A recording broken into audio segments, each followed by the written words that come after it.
श्रीमान् वेंकटनाथार्य कवितार्किकेसरी वेदांताचार्यवर्यो मे सन्निधत्तां सदा हृदि गुरुभ्यस्तद्गुरुभ्यश्च नमो वाकमधीमहे वृणीमहे सदत्राद्यो दम्पती जगदाम्पति स्वशेषभूतेन मया स्वीः सर्वपरिच्छदैः विधातुं प्रीतमात्मानं देवः पिबन्ते स्मयं शुक्लां वरदं विष्णुं श्रीवन्नं चतुर्भुजं प्रसन्नवदनं ध्यायेत् सर्वविघ्नोपशान्ते यस्य द्वितवक्त्राद्याः पारिषद्याः परश्शतं विघ्नं निघ्नन्ति सततं विश्वक्षेणं तमाश्रये पितामहस्यापि पितामहाय प्राचेतसादेशफलप्रदाय श्रीभाष्यकारोत्तमदेशिकाय श्रीशैलपूर्णाय नमो नमस्तात् पूजन्तं राम रामेति मधुरं मधुराक्षरम् आरुह्य कविताशाखां वन्दे वाल्मीकिकोकिलं वाल्मीकेर्मुनिसिंहस्य कवितावनचारिणः शृण्वन्नामकदानादं कोणयाति पराङ्गतिं यः पिबन् सततं रामचरितामृतसागरं मतृप्तस्तं मुनिं वन्दे प्राचेतसमकल्मषं गोष्पदीकृतवाराशिं वशीकृतराक्षसं रामायणमहामालारत्नं वन्दे अखिलात्मजम् अंजनानंदनं वीरं जानकीशोकनाशनं कपीशमक्षहन्तारं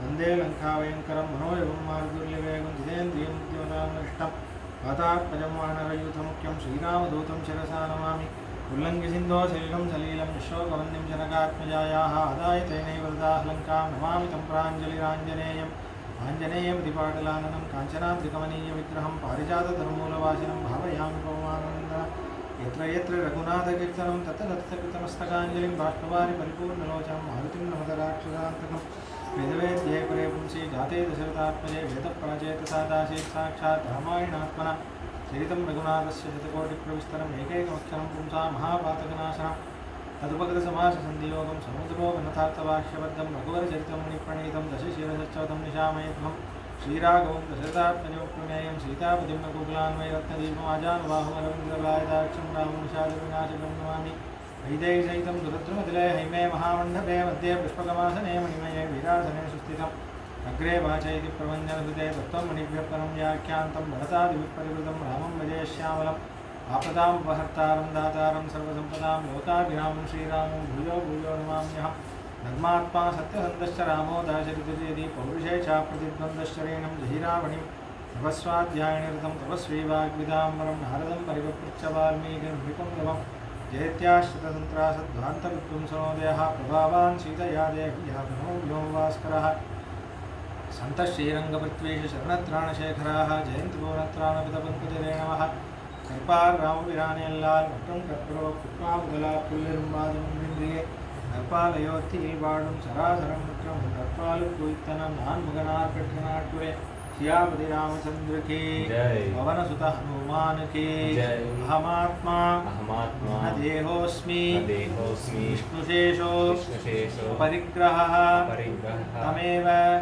சரணம் பிராப்தः தற்கைங்கர்ய చికీర్షయా పరమాత్మ శ్రీమన్నారాయణుడి దాసుడినైన నేను వాడి మీదే ఆధారపడి ఉన్నవాడిని అనే సత్యాన్ని గుర్తించి జీవితంలో నేను చేయగలిగిందల్లా శరణాగతి ఒక్కటే అనేది అర్థం చేసుకొని ఒక సదాచారాన్ని ఆశ్రయించి శరణాగతిని అనుష్ఠానం చేసి బతికున్నంతకాలం వాడికి నచ్చినట్టే బతికి నా జీవితాన్ని గడిపి నేను హాయిగా ఉంటాను అనేది మన జీవాత్మ యొక్క మన జీవితం యొక్క రహస్యం. కాబట్టి అదే రీతిలో గుహుడు లక్ష్మణుడు సుమంత్రుడి సంవాదం సంచికలు చూసాం. లక్ష్మణస్వామి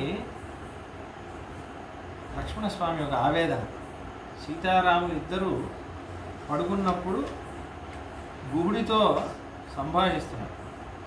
సంభాషణం చేసేటప్పుడు ఏమంటున్నారంటే కథం దశరథో భూమౌ శయానే సహ సీతయా శక్యా నిద్రా మయా లబ్ధుం జీవితం వా సుఖాని వా అని మాట్లాడుతున్నాడు లక్ష్మణస్వామి గుహుడిని చూసి. కథం దశరథిర్భూమౌ, నా అన్నయ్య రాముడు ఇలా నేలపైన పడుకోనుంటే నేను ఎలా సుఖంగా ఉంటానో నాకు ఎలా జీవించాలనిపిస్తుంది మాట్లాడుతున్నాను. మొదటిసారి పడుకోలేదే రాముడు, విశ్వామిత్ర మహర్షితో వెళ్ళినప్పుడు కూడా పడుకున్నాడు. అప్పుడు రాని కష్టం ఇప్పుడు ఎందుకు వస్తుంది అంటే మహాజాలు అందుకే లక్ష్మణుడు ఏమంటున్నాడు, శయానే సహసీతయా అంటున్నాడు. వాడి పడుకోవడం కాకుండా మా వదినకి కూడా ఈ కష్టం ఇచ్చాడే, సీతమ్మ పోయి ఇంత కష్టపడుతుందే అని ఆవిడ మీద ఉన్న ఆ ప్రేమ దీనికి కారణం వీడే కదా అని ఎందుకు మా అన్న పడుకొని కష్టపడుతున్నాడే సీతయ్య మా వదిన కష్టపడుతుందే అని అన్నారు. దాని తర్వాత రాత్రంతా మాట్లాడారు. లక్ష్మణుడు చెప్పిన గుణగణాల యొక్క వర్ణన వింటూ గుహుడు కూడా ఆనంద బాష్పంలో రాముడు ఇంతటి గొప్పవాడా, ఒకప్పుడు ఏం చేశాడు తెలుసా, మా అన్నయ్య విశ్వామిత్ర మహర్షి దగ్గర ఏం చేశాడు తెలుసా, మా నాన్నగారిని ఎలా చూసుకునేవాడు తెలుసా, మా అన్నయ్య కౌసల్యమ్మ దగ్గర ఎలా ఉంటాడు తెలుసా గుహ అని అన్ని కథలని చెప్తున్నాడు.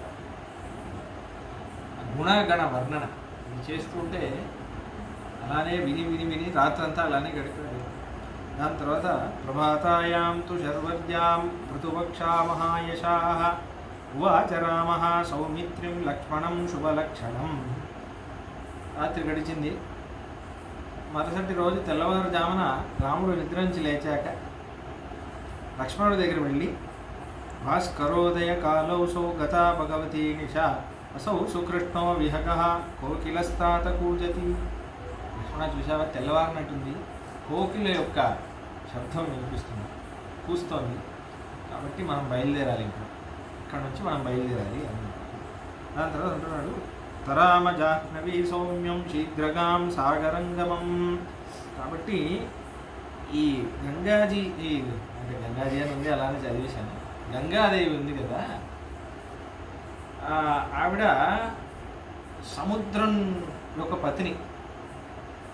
ఇప్పుడు సముద్రరాజు మగవాడు అని అంటారు, నదులన్నీ పత్నులు అని అంటారు సముద్రరాజు. అయితే ఈ గంగాదేవి చాలా వేగంగా వెళ్తుంది అక్కడ. ఇప్పుడు మనం ప్రయాణం చేస్తేనే మనం సమయానికి అటువైపు ఉన్న వనానికి వెళ్తాం. అంటే వీళ్ళు ఉత్తరం వైపు ఉన్నారు, ఉత్తరం ఒడ్డున ఉన్నారు, గంగా నది దాటి అటువైపు వెళ్ళేటప్పుడు విజ్ఞాయ రామస్య వచః సౌమిత్రిర్మిత్రవర్ధనః గుహమామంత్రసూతం చ సోత్తిష్టతే భ్రాతురగ్రతః.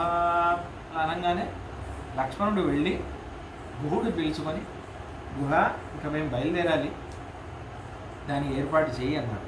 అనగానే సతు రామస్య వచనం చమ్య ప్రతిగృహ్య చ స్తపతే స్తూర్ణమాహృష్య సచీవానిదమబ్రవీత్ అస్య వాహన సంయుక్తం కర్ణగ్రాహవతీం శుభాం సుప్రతారాం దృఢాం తీర్థే శీఘ్రం నావం ఉపాహర అని అంటున్నాడు గుహుడు. గుహుడు ఏమంటున్నాడు, గుహుడికి ఒక మంత్రి ఉన్నాడు కదా, ఆయన పిలిచి రే ఏంటి ఒక మంచి పడవను ఒకటి తీసుకున్నాడు, చాలా ఉత్తమమైన పడవగా ఉండాలి, కర్ణగ్రాహుడు అంటే అది నడిపించేవాడు చాలా ఉత్తమమైన వాడే ఉండాలి, అది చూడడానికి శుభంగా ఉండాలి, అది దృఢంగా ఉండాలి, శీఘ్రంగా ప్రయాణం చేసేలా ఉండాలి, అటువంటి మంచి పడవను ఒకటి తీసుకొని రండి అంటున్నాడు. తం నిశమ్య గుహాదేశం గుహామాత్యోగతో మహాన్ ఉపోష్య రుచిరాం నావ గుహాయ ప్రత్యవేదయత్.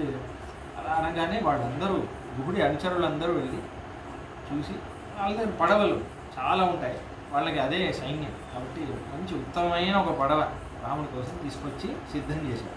చేయగానే గుహుడు వెంటనే పరిగెత్తుకుంటూ వచ్చి రాముడి దగ్గర ఇలా దాస్యభావంతో విన్నపం చేస్తున్నాడు. తతస్స ప్రాంజలిర్భూత్వా గుహో రాఘవమబ్రవీత్ ఉపస్థితేయం నౌర్దేవ భూజో కింకరవాణితే.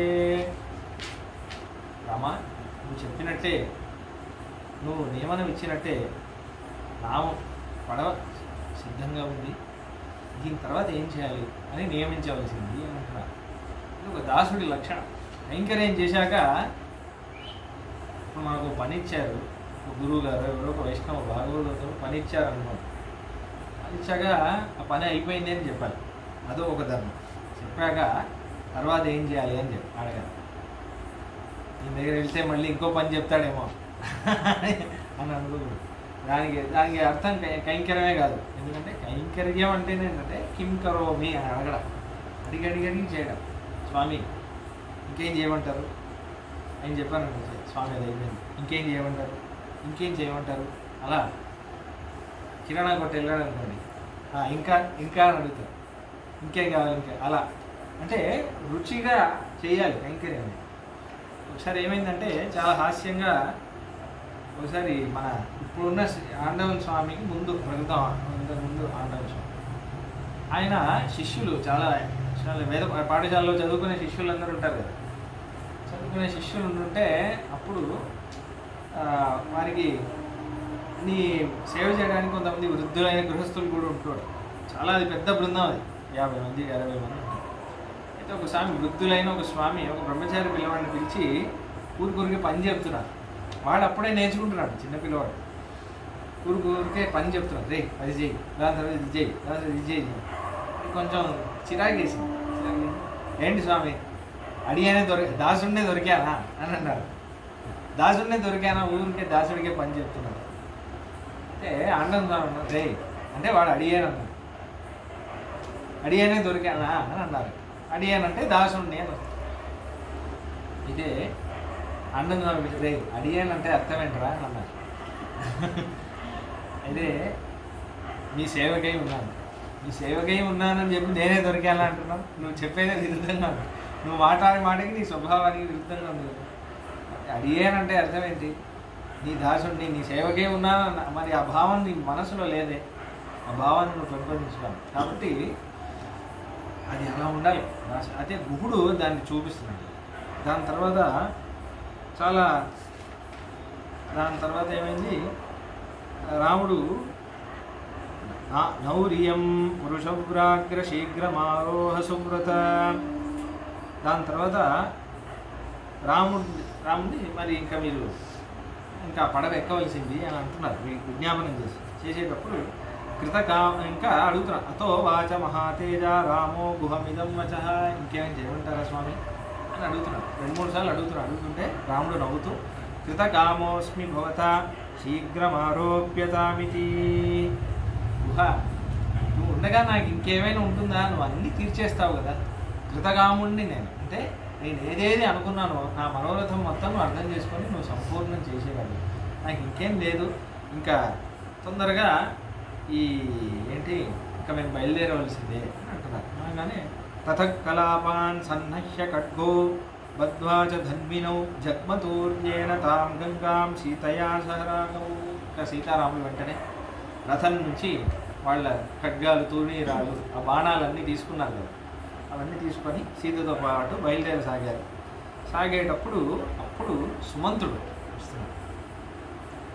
సుమంత్రుడి అవస్థ ఉంది చూడండి, చాలా ఆశ్చర్యమైన. అంటే సుమంత్రుడు అనేవాడు, ఆయన పేరే సుమంత్రుడు, ఆయన అసలు పేరు మనకు తెలియదు.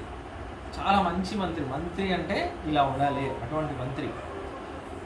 అంటే మీరు చరిత్ర చూశారనుకోండి, సుమంత్రుడి లాంటి ఒక మంత్రి ఉండేది. చాలా అద్భుతమైన, చాలా ధర్మాత్ముడైన మంత్రి ఆయన. అసలు రామావతారానికి ఒక కారణం అని కూడా చెప్పొచ్చు సుమంత్రుడు. మీరు బాలకాండ చదివారనుకోండి, మొట్టమొదటిగా దశరథ మహారాజా నేను అశ్వమేధ యాగం చేయాలనుకుంటున్నాను అన్న విషయం సభలో ప్రస్తావిస్తారు. అక్కడి నుంచే ప్రారంభమవుతుంది. దశరథ మహారాజా ఆయనకు అన్నీ ఉన్నాయి, కానీ పుత్ర సంతానం లేదు అని శోకంగా ఉన్న దశరథ మహారాజా ఇలా నేను అశ్వమేధ యాగం చేయాలి అని అనుకుంటున్నాను, దానికి మీరు ఏమంటారు అని వశిష్ఠ మహర్షి దగ్గర విజ్ఞాపనం చేశారు. సరే అయితే ఏర్పాటు చేయండి అని చెప్పేసి దశరథ మహారాజు వెళ్ళిపోతారు. వెళ్ళిపోయినప్పుడు అప్పుడు సుమంత్రుడికి ఒక విషయం గుర్తొచ్చేసి పూర్వం సనత్కుమారుడు మన అయోధ్య నగరానికి విచ్చేసినప్పుడు ఆయన ఏమన్నారంటే, ఈ దశరథ మహారాజాకి పుత్రప్రాప్తి ఎప్పుడు కలుగుతుందంటే ఆయన అశ్వమేధ యాగం చేయాలి పుత్రప్రాప్తి కోసం అనే ఒక కోరిక కలిగినప్పుడు, అప్పుడు మీరు ఋష్యశృంగ మహర్షిని పిలిచితే పుత్రప్రాప్తి కలిగి చాలా అద్భుతమైన సంతాన ప్రాప్తితో ధర్మాన్ని నిలబెట్టేటువంటి ఒక సంతానం కలిగి అయోధ్య వంశానికి పేరు ప్రఖ్యాతి తెచ్చే ఒక కొడుకు ఉద్భవిస్తాడు అనే విషయం సనత్కుమారుడు చెప్పేసి వెళ్తాను. ఆ విషయం వశిష్ఠ మహర్షి దగ్గర ప్రస్తావించి ఋష్యశృంగ మహర్షిని తెప్పించి చేసిన సుమంత్రుడే. ఒక విధంగా చూసుకుంటే సుమంత్రుడికి వచ్చింది భగవంతుడు శ్రీమన్నారాయణుడే అనే విషయం తెలుసు అన్నట్టు మనకు ఉత్తరాఖండలో తెలుస్తుంది. అది ముందే తెలుసు అన్న ఒక విషయం. అది పక్కన పెట్టేసేయండి. సహజంగానే ఇప్పుడు దశరథ మహారాజా ఏమో శ్రీమన్నారాయణ అవతారం కాదు కదా, ఆయన దగ్గర కూడా చాలా భవ్యంగానే ఉంటారు, చాలా ధార్మికులు. ప్రత్యేకించి రాముడు అంటే చాలా ఇష్టం. అయితే సుమంత్రుడికి రథం నడిపించేటప్పుడే ఒకవైపు ఒక మంచి కైంకర్యం దొరికింది నాకు. రాముడిని రథంలో, నా రథానికి ఒక భాగ్యం. ఇన్ని రోజులు ఎప్పటి నుంచో ఉన్నారు, ఎన్నో మహారాజులకి సేవ చేసినాను.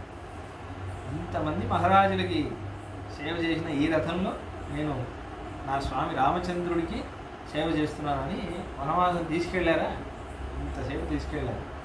ఇప్పుడు ఏంటంటే ఆయనకి మనసులో ఒక కోరిక ఉంది, ఈ కైంకర్యం ఎంత బాగుంది, ఇలానే నేను రాముడితో ఈ కైంకర్యం చేసేసి వనవాసంలో రాముడు ఎక్కడ వెళ్ళినా ఇదే రథంలో రాముడిని తీసుకొచ్చేసానంటే ఎంత బాగుంటుంది, రాముడికి ఒక సేవ చేసింది, రాముడితోనే ఉంటే ఎంత బాగుంటుంది అని ఏం మాట్లాడట్లేదు. అయితే కానీ ఇప్పుడు మాట్లాడాలి, ఎందుకంటే రాముడు ఇంకా నేను లక్ష్మణుడు సీత బయలుదేరుతాం అన్నట్టు మాట్లాడుతున్నాను. మాట్లాడేటప్పుడు సుమంత్రుడు వచ్చేసి అంటున్నారు, రామమేవతు ధర్మజ్ఞం ఉపాగత్య వినీతవత్ కిమహం కరవాణీతి సూత ప్రాంజలిరబ్రవీత్. రాముడు ఇంకా బయలుదేరుతుంటే వినయంగా స్వామి రామచంద్ర, ఇక నేను ఏం చేయాలో ఆజ్ఞ ఇవ్వాల్సింది స్వామి అని అంటున్నారు. విజ్ఞాపన చేయగానే తతో బ్రవీద్దాశరథి సుమంత్రం స్పృశన్ కరేణోత్తమ దక్షిణేన సుమంత్ర శీఘ్రం పునరేవయాహి రాజ్ఞః సకాశో భవచా ప్రమత్తః. అనగానే రాముడు సుమంత్రుడి వైపు తిరిగి కుడి చేయిని గట్టిగా ఇలా పట్టుకున్నాడు. ముందు చేతిలో చేయి పెట్టి, స్వామి సుమంత్ర, మీరు వెంటనే అయోధ్య వైపు తిరిగి వెళ్ళండి, ఎందుకంటే మా నాన్నయ్య క్షేమంగా ఉండాలంటే మీరు వెళ్తేనే అవుతుంది. మీరు తొందరగా బయలుదేరి ఇక పైన మీరు అయోధ్య నగరానికి వైపు వెళ్ళండి, మేము ఇక పైన మేము చూసుకుంటామని మాట్లాడతాం.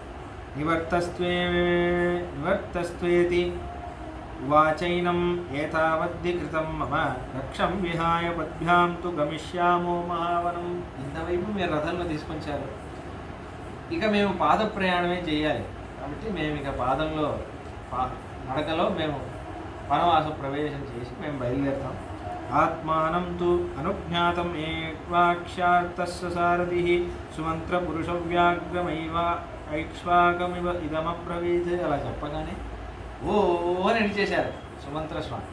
ఎడిచేసి నాతిక్రాంతమిదం లోకే పురుషేనేహకేనచిత్ తవ సుభాతృర్భార్యస్య వాసప్రాకృతవద్వనే.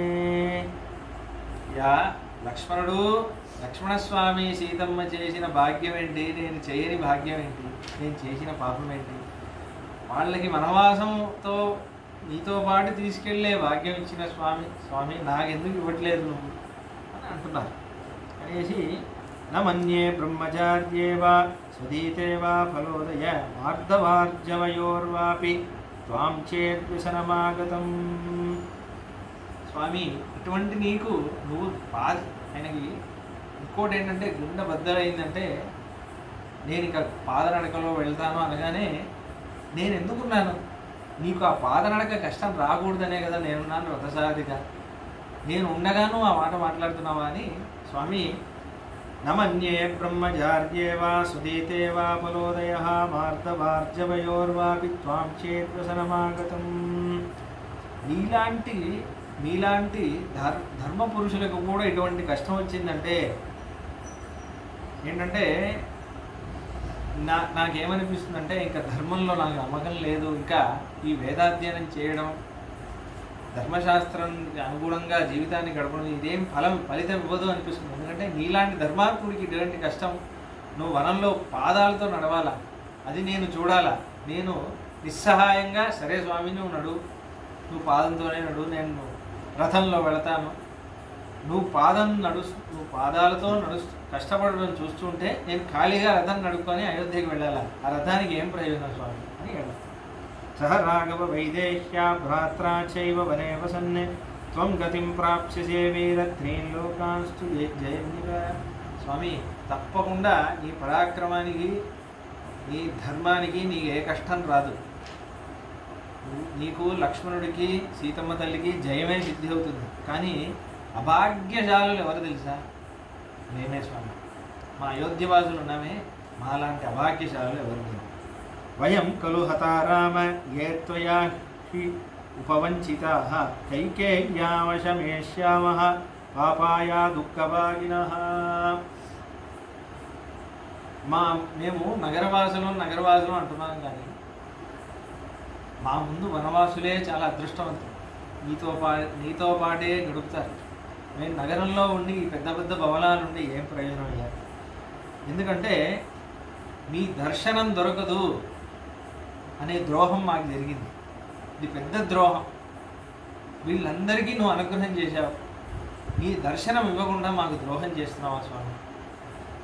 మేమింకా కైకమ్మ యొక్క అధార్మికమైన రాజ్యంలో మేము అవస్థపడాలి, అదే కదా. ఇతి బ్రువన్ ఆత్మసమం సుమంత్రః సారథిస్తథా దృష్ట్వా దూరగతం రామం దుఃఖార్తే రురుదే చిరం. ఇలా చెప్తుంటూ నడుస్తున్నారా? రాముడు ఇలా చేయబట్టుకొని చెప్పి ఇలా ఇటువైపు తిరిగి నడుస్తున్నాడు. ఆయన ఏడుస్తుంటే మళ్ళీ సుమంత్రుడి వైపు మళ్ళీ వెనకాల వచ్చేసి తతస్తు విగతే బాష్పే సూతం స్పృష్ట్వాదకం శుచిం రామస్తు మధురం వాక్యం పునర్వాచతం. అయితే అలా అనగానే ఆయన కూర్చొని మళ్ళీ ఇలా ఏడుస్తుంటే విక్కి ఏడుస్తుంటే కొంచెంసేపు అలానే సుమంత్రుడు కొంచెం ఏడుపు తగ్గాక మంచినీళ్ళు తాగడానికి రాముడు ఇస్తున్నాడు. చేసి ఆయన మంచినీళ్ళు తాగాక అప్పుడు రాముడు చెయ్యి పట్టుకొని సుమంత్రుడికి మెల్లగా చెప్తున్నాడు, ఇక్ష్వాకూనాం త్వయా తుల్యం సుహృదం నోపలక్ష్యయే యథా దశరథో రాజా మాం న శోచేత్ తథా కురు. సుమంత్ర స్వామి, నేను ఎందుకు చెప్తున్నానో ఒక విషయం అర్థం చేసుకోండి. ఇక్ష్వాకు కులం మొత్తానికి మీలాంటి మంత్రి ఇక పైన దొరకదు. మీలాంటి మంత్రి ఇక్ష్వాకు అనే కాదు, మీకు తుల్యమైన ఒక మంత్రి, ఒక సుహృత్ అంటే వెల్ విషర్, మనస్సులో కూడా హృదయంలో కూడా మంచిదే అనుకునే ఒక వ్యక్తి మొత్తం ఇక్ష్వాకు రాజ్యానికి మీలాంటి ఒక వ్యక్తి దొరకదు. కాబట్టి నాకు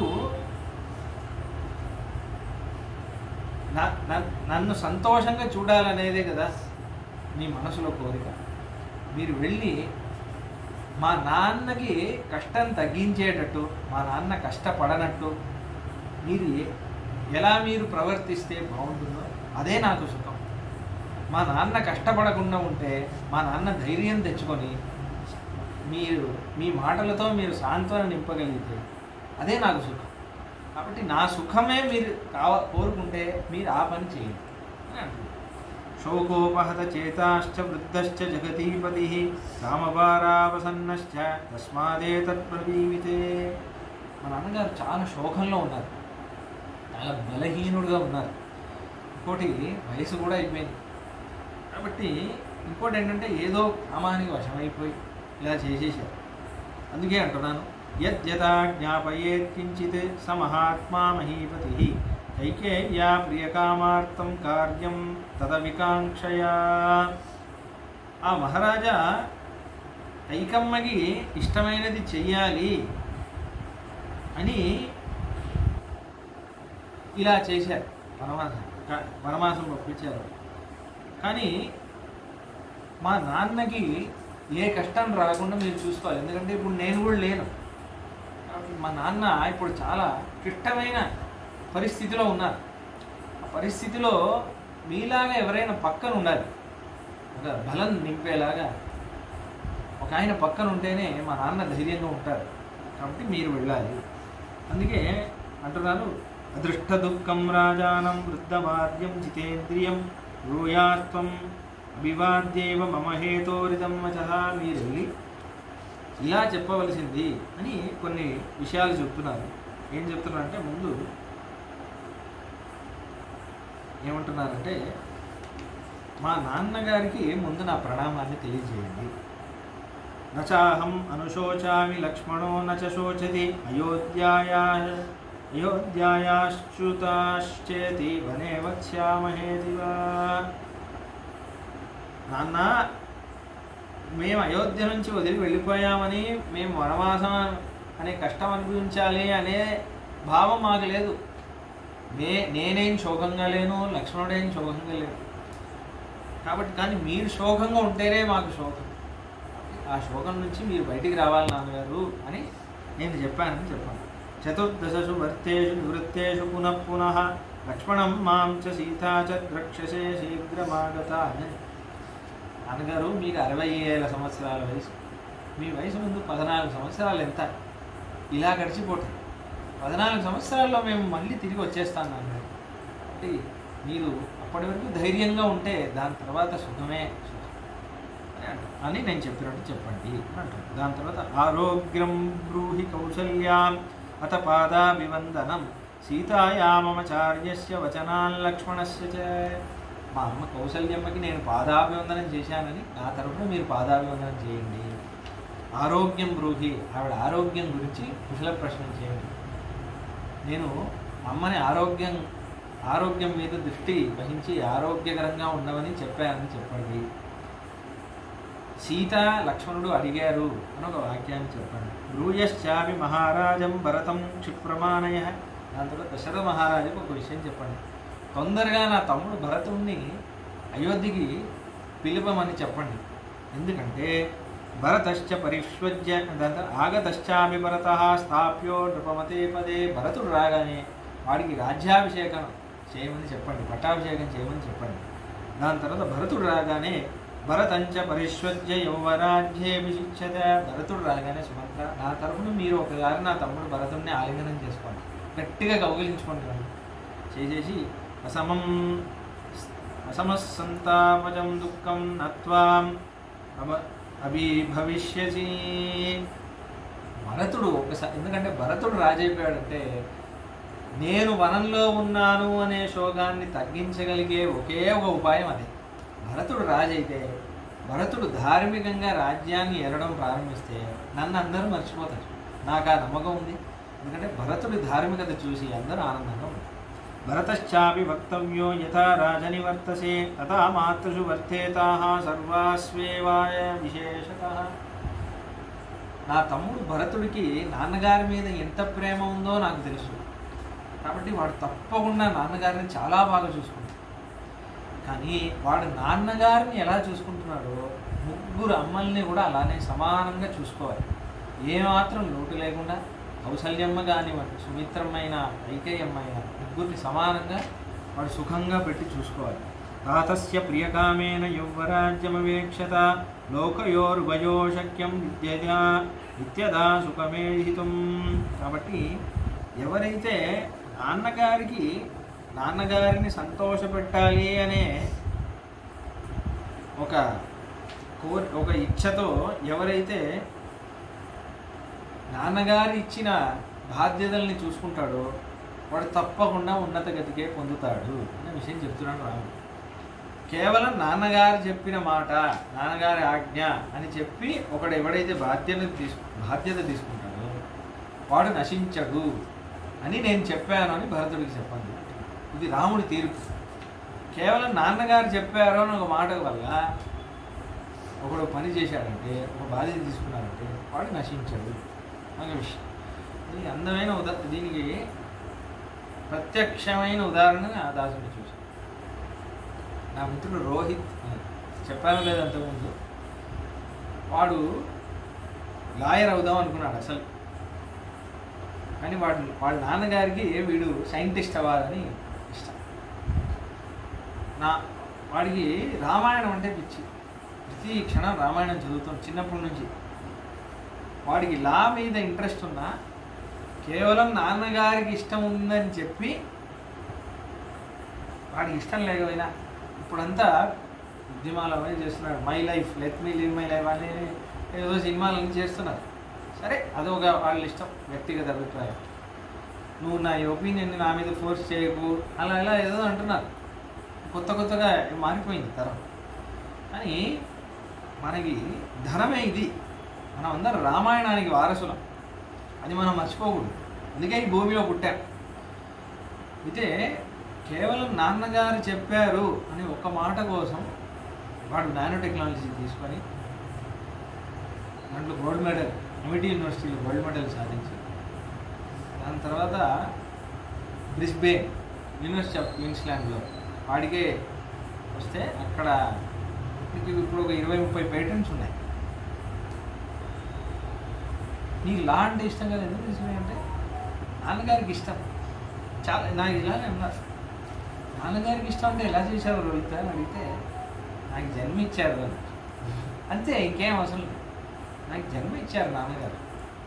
చాలా సులభం. అంటే రాముడి దృష్టిలో చూశాననుకోండి, చాలా సింపుల్గా చూస్తారు లైఫ్ని, పెద్ద కాంప్లికేట్ చేసుకునే అవసరం లేదు, చాలా సులభంగా జీవించవచ్చు, ఇంతే జీవితం. దాన్ని ఏమేమో తీసుకొచ్చి చిలువలు బలువలు చేసి మన జీవితాన్ని మనమే కాంప్లికేట్ చేసుకోవడం చాలా మందిని చూశాను. చాలా నాకు ఫ్రీడమ్ లేదు అలా ఇలా ఏమేమో అనేసి తర్వాత అనిపిస్తుంది, అప్పుడే మా అమ్మ నాన్న చెప్పుకుంటే వినాల్సింది, అట్లీస్ట్ ఒక ఉద్యోగం ఉండేది, ఇప్పుడు అది కూడా లేదు అని అనిపిస్తుంది తర్వాత. అప్పుడే చెప్పారు నేనే వినలేదు అని అనిపిస్తుంది తర్వాత. అంటే అలా ఇప్పుడు దాని తర్వాత వాడు యూనివర్సిటీ ఆఫ్ క్వీన్స్లాండ్లో చేసి అక్కడ థీసిస్ సబ్మిట్ చేస్తే, అక్కడ వాడు ఆ థీసిస్లో యూనివర్సిటీ ఆఫ్ క్వీన్స్లాండ్ థీసిస్లో వాడు పిహెచ్డి చేసేటప్పుడు డెడికేటెడ్ టు శ్రీమద్ ఆండవన్ శ్రీ రంగరామానుజ మహాదేశికం అని రాసి ఆచార్య భక్తి, ఇది నేను ఆచార్యుడిని సమర్పిస్తున్నాను. చాలా అంటే వచ్చినప్పుడల్లా ఆచార్యుడిని మన వేణుగోపాల స్వామి శ్రీరంగం వెళ్ళేసి వెళ్తాడు, మళ్ళీ ఆస్ట్రేలియా వెళ్ళినప్పుడల్లా ఇప్పుడు వచ్చాడంటే శ్రీరంగం వెళ్తాడు, రంగనాథ స్వామిని చూస్తాడు, గురువు గారిని సేవిస్తాడు, ఆచార్య ఆండవన్ స్వామిని సేవిస్తాడు. ఒకసారి ఆండవన్ స్వామి దగ్గర ఎంతో ద్రవ్యం సమర్పించాడు, ధనం. ఆచార్యుడికి ఎంత విలేదంత సమర్పించాలి. ఆస్తిలో సగం రాశి వాళ్ళు ఉంది ఆచార్యుడు. ఇంకో కొన్ని విశేషమైన రోజుల్లో సంభావన ఆచార్య విజయదశమి రోజు ప్రత్యేకించి ఆచార్య సంభావన చేస్తే చాలా విశేషం, చాలా మంచి జ్ఞానం కలుగుతుంది. అలా వెళ్ళినప్పుడల్లా సమర్పిస్తాడు. ఒకసారి మొన్న రీసెంట్గా సమర్పించినప్పుడు ఆండవన్ స్వామి అడిగారు, వాడు ధనం సమర్పించాడు, నేను చాలా ఇబ్బంది పెడుతున్నాను కదా నేను అని అన్నారు. అంటే ఇంత ధనం అంటే ఈ ఆశ్రమం నడిపించిన అంటే ఒక ఆచార్యుడిగా ఒక పొజిషన్లో ఉన్నానని నీ దగ్గర, నేను ఆచార్యుడిగా ఉన్నానే కదా నీకు ఇది సమర్పించాలనిపిస్తుంది, నీకు ఎంత కష్టం ఉందో, కానీ నిన్ను బాగా నేను ఇబ్బంది పెడుతున్నాను కదా అన్నారట. ఆయనకే ఎంత ఇబ్బంది అయిందో అలా అన్నారు. అంటే ఆచార్యులు అలా ధనం కోసం ఆశపడి చేసే నిజమైన ఆచార్యులు వాళ్ళు. రోహిత్ కళ్ళలో నీళ్లు పెట్టుకొని అయ్యో అది చెబుతుంటే నాకే ఇటువంటి ఆచార్య వ్యక్తి నాకు ఎప్పుడు వస్తుంది అనిపించింది. అంటే ఆండవన్ అలా మాట్లాడకూడదు, ఇది ఆండవన్ వేసిన భిక్షం, ఇలా జీవితమే ఆచార్య భిక్ష, ఇది ఆండవన్కే చెందుతుంది. అంటే ఇది ఆండవందే, ఇది దాసుడి కాదు. అటువంటి ఆచార్య భక్తి ఇది ఎలా వస్తుంది అంటే అదే రామాయణమే. కాబట్టి ఇష్టం లేకుండా ఎలా చేశాడు, కేవలం పితృవాక్య అంటే నాకు ఏది ఇష్టం అంటే నాన్నకి ఏది ఇష్టమో అది ఇష్టం, సేమ్ ఇదే. అంటే ఇప్పుడు రాముడు ఇవాళ రాజ్యం రేపు లేదు అన్నారు, మీరు బాగా మీరు కృష్ణ గుడిలో బాగా సేవ చేస్తున్నారు, కృష్ణుడి గుడిలో బాగా సేవ చేస్తున్నారు. నేను ఏదో ఒక వైష్ణవ సమితి, ఏదో ఒక ఆర్గనైజేషన్ వాళ్ళు చూశారు, అంటే మీరు బాగా సేవ చేస్తున్నారు నేను చూశాను, మీకు ఒక అవార్డు ఇద్దాం అనుకుంటున్నాను అని అన్నారు. రేపు రండి, పెద్ద ఫంక్షన్ ఒకటి చేసి ఒక ఫంక్షన్ చేస్తాను, దాంట్లో మీకు కూడా ఒక అవార్డు ఇస్తాను. మీరు చాలా సంతోషంగా ఇంట్లో చెప్పారు అవార్డు ఇస్తాను, నాకు ఏదో అవార్డు ఇస్తారట ఒక ఆయన చెప్పారు. దాని తర్వాత నెక్స్ట్ డే మార్నింగ్ ఆయన ఫోన్ చేసేసి, అయ్యో మీరు కాదండి, మీ పేరుతో ఇంకో వాళ్ళకే ఇద్దాం అనుకున్నాను, మిస్టేక్లో మీకు కన్ఫర్మ్ అయింది, మీకు లేదు అవార్డు అన్నారు. అప్పుడు మీరు ఎలా ఉంటారు? అదే రాముడికి జరిగింది కదా. మీరు ఆ పొజిషన్లో ఉంటే ఎలా చేస్తారు, ఏం చేస్తారు? చుట్టిపోస్తారు, ద్రోహం జరిగింది అనుకుంటారు. రాముడు ఎలా ఉంటున్నాడు? ఎప్పుడు మనకి ఇష్టం ఒక ఒక ఒక వస్తువు మీద ఇష్టం ఉన్నప్పుడే అది దొరకకపోతే మనకి దుఃఖం వస్తుంది. రాముడికి దేని మీద ఇష్టం? ధర్మం మీద ఇష్టం. అదే అంటే ఎందుకు చెప్తున్నానంటే అదే రాముడి దగ్గర నుంచి నేర్చుకోవాల్సింది ఇదే. అందుకే రాముడు అదే మాట అంటున్నాడు భరతుడి దగ్గర, కేవలం నాన్న ఆజ్ఞ ఇది చేయడం నా కర్తవ్యం అని ఒకటి చేశాడు. వాడు నశించడు, అలానే భరత నాన్న ఆజ్ఞాన్ని చెయ్యి, రాజ్యాన్ని ఏలు, రాజ్యం యొక్క బాధ్యతను తీసుకో, నువ్వు తప్పకుండా నశించవు, ఇంకా ఉన్నత గదికే వెళతావు అని రాముడి మాట ఇది. కాబట్టి సత్యానికే రుజువు రాముడు. ఆ రాముడే ఒక మాట అంటున్నాడు కదా, అంటే అది ఎంత సత్యమైనది అనేది మనం అర్థం చేసుకోవాలి. దాని తర్వాత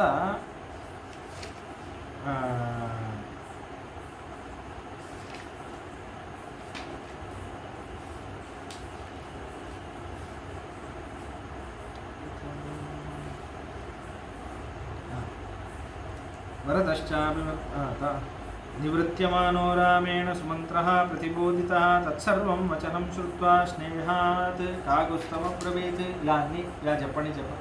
ఇక్కడ తక్కువ చెప్పారు వాల్మీకి మహర్షి. నిజంగా సుమంత్రుడు మాట్లాడే సంభాషణ వస్తుంది దశరథ మహారాజు. దాంట్లో ఎన్ని విషయాలు చెప్తారో సుమంత్రుడు, అది వినాలి. చాలా అద్భుతమైన విషయాలు ఉంటాయి. యదహం నో అయితే అప్పుడు సుమంత్ర స్వామి ఇలా మళ్ళీ అంటున్నారు, యదహం నోపచారేణ బ్రూయాం స్నేహాదవిక్లమం భక్తిమానీతి తత్తావత్ వాక్యత్వాం క్షంతుమర్హసి. స్వామి, నేను ఉపచారం పూర్వకంగా నేను ఏదైనా మీ దగ్గర నా స్నేహంలో ఏదైనా దోషం ఉన్నట్టు మీకు అనిపిస్తే భక్తిమానితి తత్తావత్ వాక్యంతో క్షంతుమర్హసి, నేను మీ భక్తుణ్ణి అనేది గుర్తుపెట్టుకొని నన్ను క్షమించండి విషయం ఉంటుంది. ఈ భక్తుణ్ణి అనేది ఇది జితంతా స్తోత్రం అనే స్తోత్రం, ఋగ్వేదంలో ఉన్న స్తోత్రం. దాంట్లో కూడా ఈ విషయం అలా అంటే ఎప్పుడు భగవద్ ఆరాధన చేశాక స్తోత్రం ఒకటి చెప్పాలి. శరీరం మమ దేవేశం వ్యాధి విపరిపీడితం మనో మే పుండరీకాక్ష హృదయానేవ ధావతి వాణీ మమ శ్రీకేశ విషయానేవ ధావతి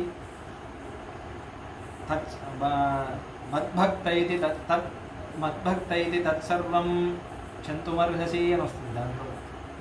స్వామి, ఈ ఆరాధనలో నేను పాపాలే చేశాను, నా మనస్సు విషయాలపైన వెళ్తుంది, నా నాలుకలో శుచి లేదు, నా ఆచారంలో శుచి లేదు, కానీ ఇదన్నిటికీ నేను నీ భక్తుణ్ణి అనే ఒకే ఒక కారణంతో నువ్వు నన్ను క్షమించాలి. ఒక అపరాధ క్షమాపణ. జితంతా స్తోత్రం 6 స్తోత్రాలు, దాంట్లో 3వ స్తోత్రం అదే విషయం ఇక్కడ చెప్తున్నా. భక్తిమాన్ ఇది తత్తావత్ వాక్యం త్వం క్షంతుమర్హసి, నేను మీ భక్తుణ్ణి అనే ఒకే విషయం వల్ల నన్ను క్షమించండి. ఈ దాస స్వభావం ఉంది కాబట్టి అక్కడ సుమంత్రుడికి ఆ సేవ ఇచ్చారు. మీరు ఇప్పుడు గుర్తు తెచ్చుకోండి. అక్కడ సుమంత్రుడికి వెళ్ళేటప్పుడు సేవ ఇచ్చారు, గుర్తుందా? సుమంత్ర సేవ అనే ఎపిసోడే ఉంది. సుమంత్రుడి నాన్నగారు పిలిచారు అని వచ్చినప్పుడు సుమంత్రుడికి పట్టాభిషేకం యొక్క రూపాన్ని, ఆ దర్శనాన్ని సుమంత్రుడికి అప్పుడే ఇచ్చేశారు. ఎందుకు అంటే ఇక్కడ సుమంత్రుడికి పంపించారు. సుమంత్రుడు చాలా కష్టపడతాడు, రాముడి లేకుండా సీతారామ వియోగంలో అని తెలిసే అప్పుడే ఆ సేవ ఇచ్చాడు. 14 ఏళ్ళు ఆ సేవను తలుచుకుంటూ ఆనందంగా ఉండడానికి అప్పుడే ఆ సేవ ఇచ్చేశాడు రాముడు. సుమంత్రుడికి మాత్రం ఇస్తున్నారు. తమ్మై శ్రవణ సంకాశం ఉపవిష్టం స్వలంకృతం భవంతే వరదం మంది వినయజ్ఞో వినీతవత్ అని అక్కడ వస్తుంది. ఆ మంచం మీద కూర్చొని సీతారాములతో పట్టాభిషేకంలో ఉన్న భద్రాచల రాముడు ఇలా సీతమ్మని ఆలింగనం చేసుకొని కూర్చున్న సేవ సుమంత్రుడికి అక్కడే ఇచ్చాడు. అయితే దాని తర్వాత కథం హి త్వద్విహీనోహం ప్రతియాస్యామి తాం పురీం తవ తాత వియోగేన పుత్రశోకార్తురామివ. అయ్యా, నేను ఎలా వెళ్ళను అయోధ్యకి నువ్వు లేకుండా? మీరు లేకుండా నేను ఎలా వెళ్ళను? సరామమ్మపి తావన్మే రథం దృష్ట్వా తథా జనః వినా రామం రథం దృష్ట్వా వీర్యేతాపి శాపురీ. ఇప్పుడు అయోధ్యకి తిరిగి వెళ్ళవలసిన వాడిని నేను ఒక్కడనే. ఇదే రథంలో మీరు ముగ్గురు, రాముడు ఇదే రథంలో కూర్చొని వెళ్ళాడు. సుమంత్రుడు ఎలాగో తిరిగి రావాలి. తప్పకుండా సుమంత్రుడు ఏ రథంలో రాముడిని తీసుకెళ్ళాడో ఆ రథంలో రాముడిని తీసుకొస్తాడు అని నమ్మకంతో అయోధ్యలో అందరూ ఎదురు చూస్తుంటారు. ఆ రథాన్ని ఖాళీగా తీసుకెళ్ళమంటావా స్వామి? దైన్యం హి నగరీ గచ్చేత్ దృష్ట్వా శూన్యమిమం రథం సూతావశేషం స్వం సైన్యం రథవీరమిహ వివాహవే. అసలే దైన్యంగా ఉంది.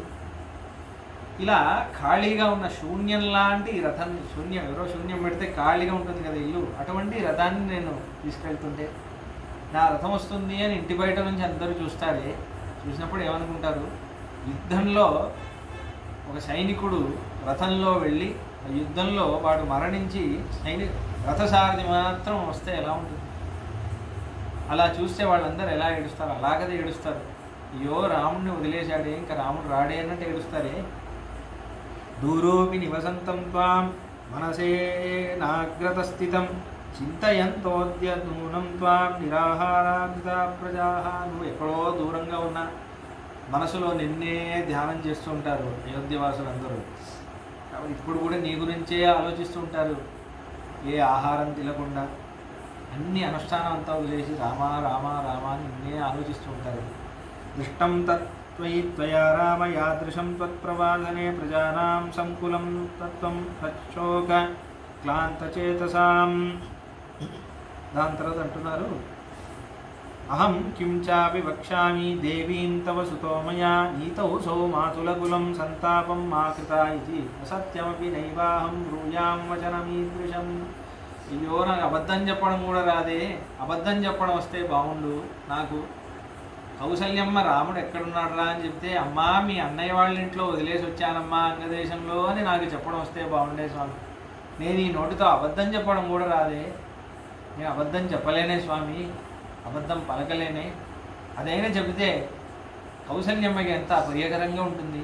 అమ్మా నేను నీ కొడుకుని వనవాసం నా చేతులతో నేనే వనంలో వదిలేసి వచ్చానమ్మా, రాముడు నడవడానికి నేనే కారణమమ్మా అని నేను నాలుగుతో ఎలా చెప్పను. మమ తావన్నియోగస్తాత్ తద్బంధుజనవాహినః కథం వ్రతం త్వయా హీనం ప్రవాహ్యంతి హయోత్తమాః. అయ్యా ఎంత వదిలేసి ఈ గుర్రాలను చూడయ్యా రామా. ఎప్పుడు గుర్రాలు రిటర్న్ వెళ్తుంటే వాటికి తెలుస్తాయి ఎక్కడి నుంచి ఎక్కడైతే పెరుగుతాయో రిటర్న్ డైరెక్షన్లో వెళ్తే వాటికి అర్థమైపోతుంది, కొంచెం ఉత్సాహంగా వెళ్తాయట. పురాణంలో ఉన్నాయి. ఎందుకంటే అమ్మయ్యా మన ఇంటికి వెళ్తున్నాం వాటికి కూడా తెలుస్తాయి. కానీ రథాలు వెళ్ళడానికి సిద్ధంగా లేవు. చూడు వాడి ముఖాలు, రాముడిని విడిచి వెళ్ళాలి, ఎక్కడ రాముడు ఉన్నాడో అదే మా ఇల్లు అనుకుంటున్నాయి. నేను వెళ్ళాలనుకున్నా అవి సిద్ధంగా ఉండవు రామా, అవి నీ దగ్గరే ఉండాలనుకుంటాయి. ఆ గుర్రాలను చూసి కూడా నన్ను వెళ్ళమంటున్నావా. తన్న శక్ష్యామ్యహం గంతుం అయోధ్యా త్వదృతేన వనవాసానుయానాయ మామానుజ్ఞాతుమర్హసి యది మే యాచమానస్య త్యాగమేవ కరిష్యతి సరతోగ్నిం ప్రవేక్ష్యామి త్యక్తమాత్ర ఇహ త్వయా భవిష్యంతి వనేయాని తపో విఘ్నకరాని తే రథేన ప్రతిపాదిష్యే తాని సర్వాణి రాఘవ. అయ్యా ఈ రథంతో నాకు ఒక కైంకర్యవాక్యం ఇవ్వయ్యా. నువ్వు ఎక్కడ వనంతో వెళ్ళినా నువ్వు కష్టపడకుండా నేను రథంలో తీసుకెళ్తాను. నువ్వు ఏ ఋషి తీసుకెళ్ళమన్నా నేను ఈ రథంలో తీసుకెళ్తాను. నువ్వు ఎంత దూరం నడిపించమన్నా నేను నడిపిస్తాను. కొంచెం కూడా అలసట చెందకుండా చికాకు పడకుండా నీకు నేను సేవ చేస్తాను. నన్ను మాత్రం తీసుకెళ్ళవా రామా అని అంటున్నాను.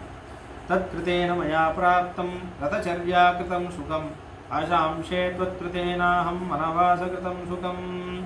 ఇయా నీకు నీ అనుగ్రహం వల్ల ఈ రథంలో నిన్ను కూర్చోబెట్టుకొని నేను ఆ కైంకర్యం చేశానంటే అంతకంటే సుఖం నాకేముంటుంది.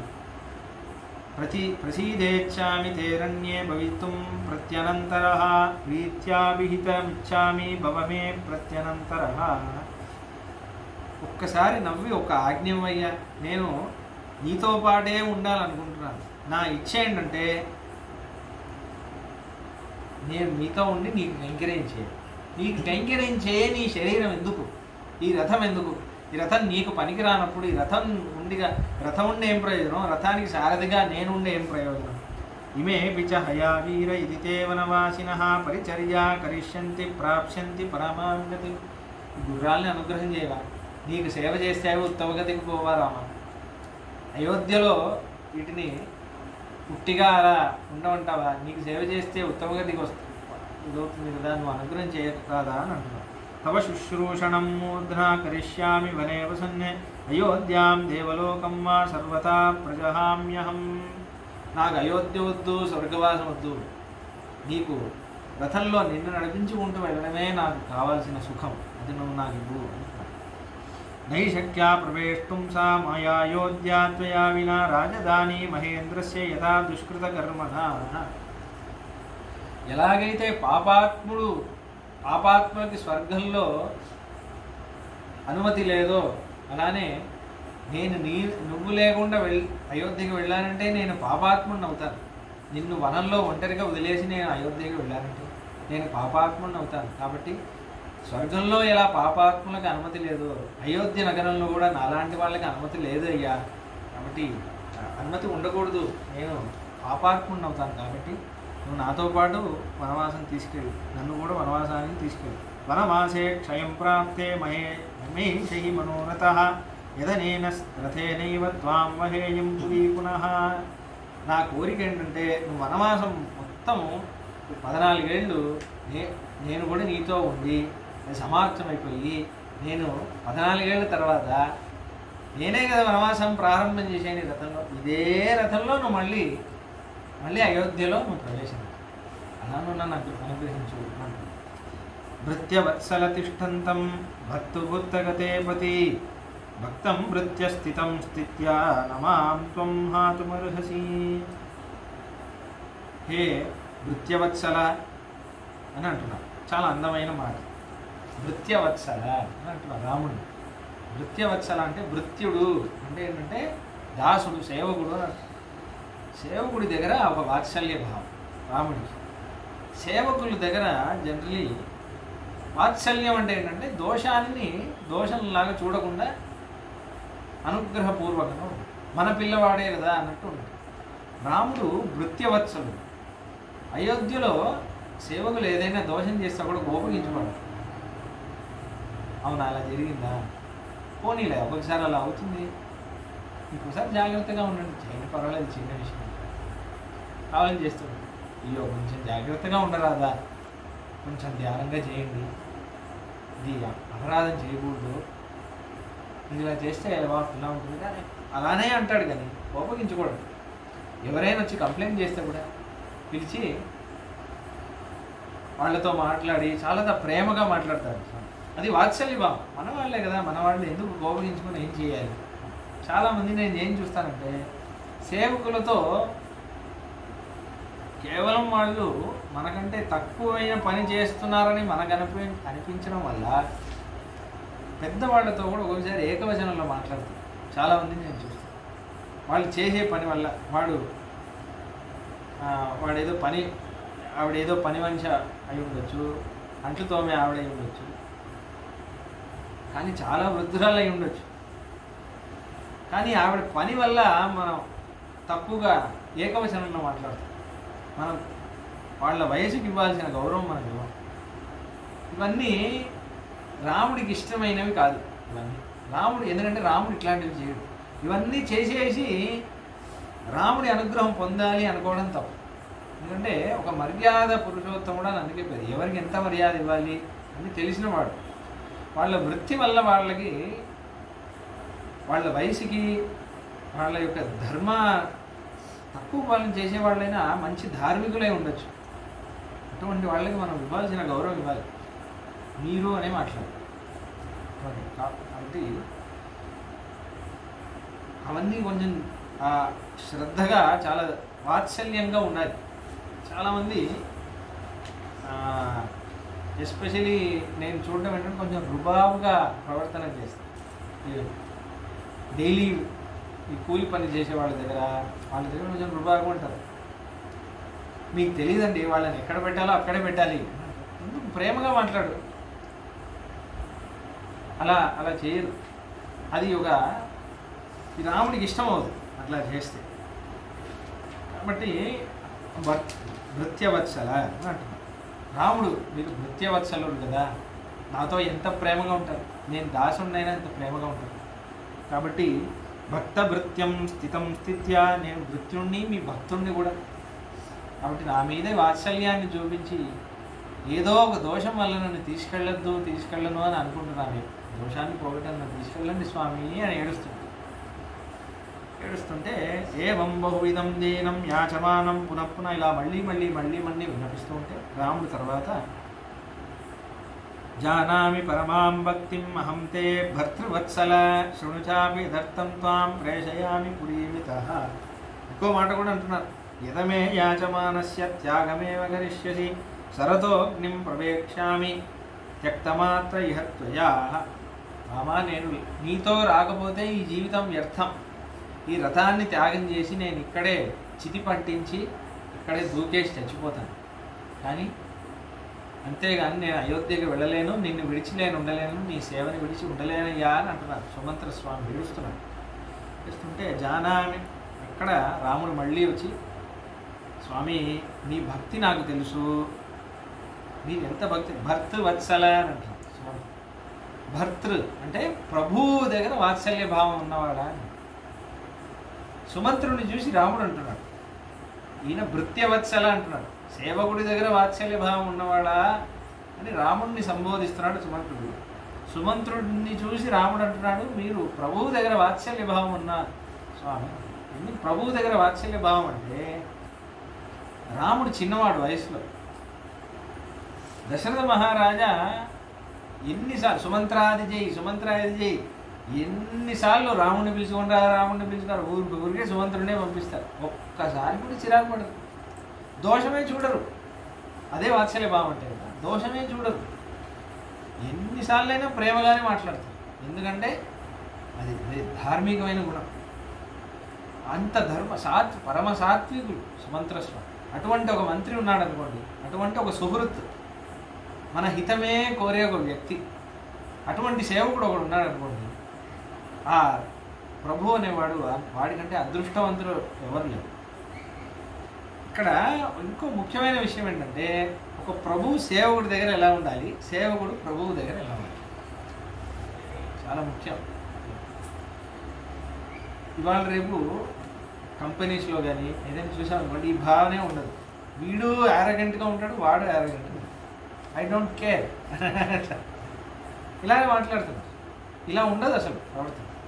ఒక ప్రభు ఎలా ప్రవర్తించి రాముడిని చూసి నేర్చుకుంది. భృత్యవత్సలుడిగా ఉండాలి. భృత్యవత్సలుడు అనే పేరు రావాలంటే ఎలా ఉండాలి, సేవకుల దగ్గర ఒక వాత్సల్య భావం ఉన్న ఒక ప్రభు ఎలా ఉండాలి. అవునా, ఇవాళ రేపు ఎలా ఉందంటే, ఏదైనా తప్పు చేశాడు అనుకోండి, పెద్దగా చేసి చూపిస్తారు. మీకు ఎక్స్పీరియన్స్ కంపెనీస్లో ఇవన్నీ చాలా చాలా సహజం.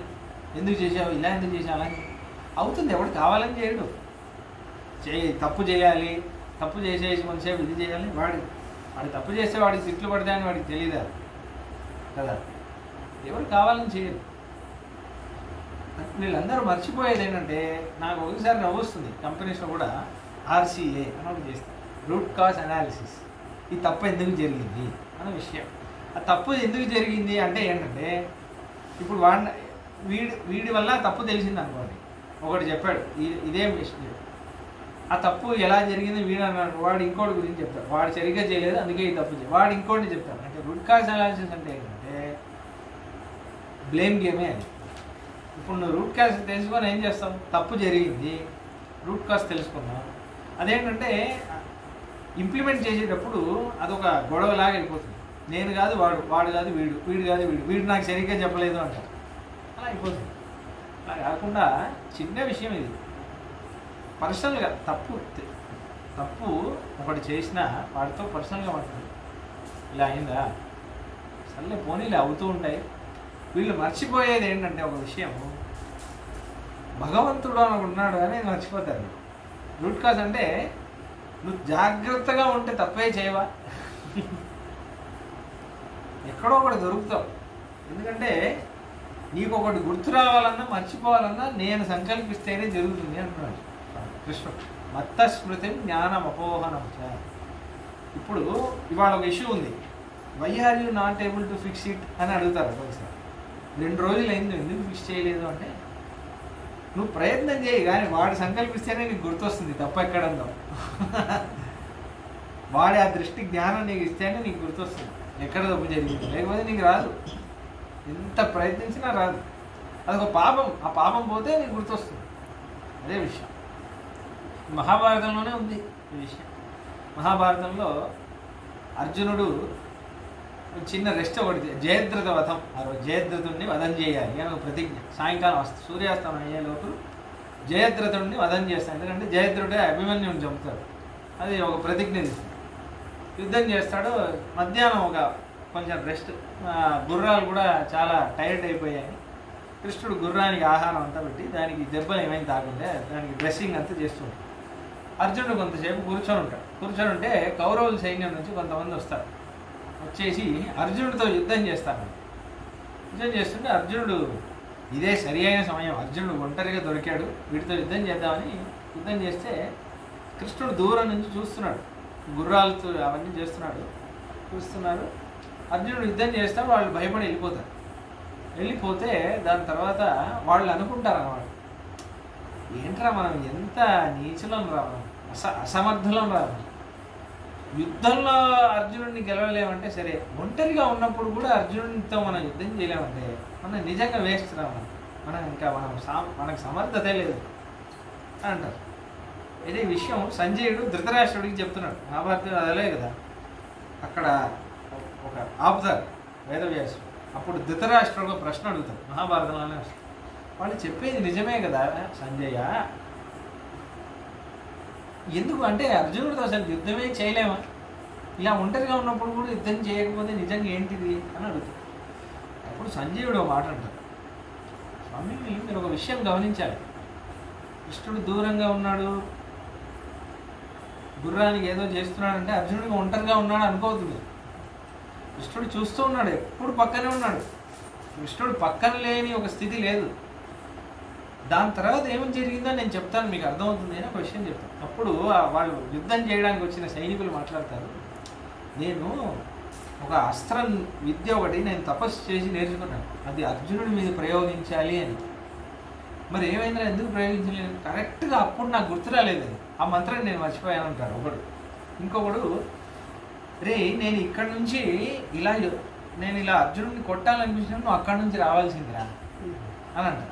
నువ్వు ఎందుకు రాలేదురా అంటే, ఏమైందిరా, ఏంట్రా నువ్వు అనుకునేది నాకేం తెలుస్తుంది అని అంటాడు. అంటే మొత్తానికి ఏంటంటే ఎవరికి గుర్తు రాలేదు. ఎందుకు గుర్తు రాలేదు ఇదే విషయం.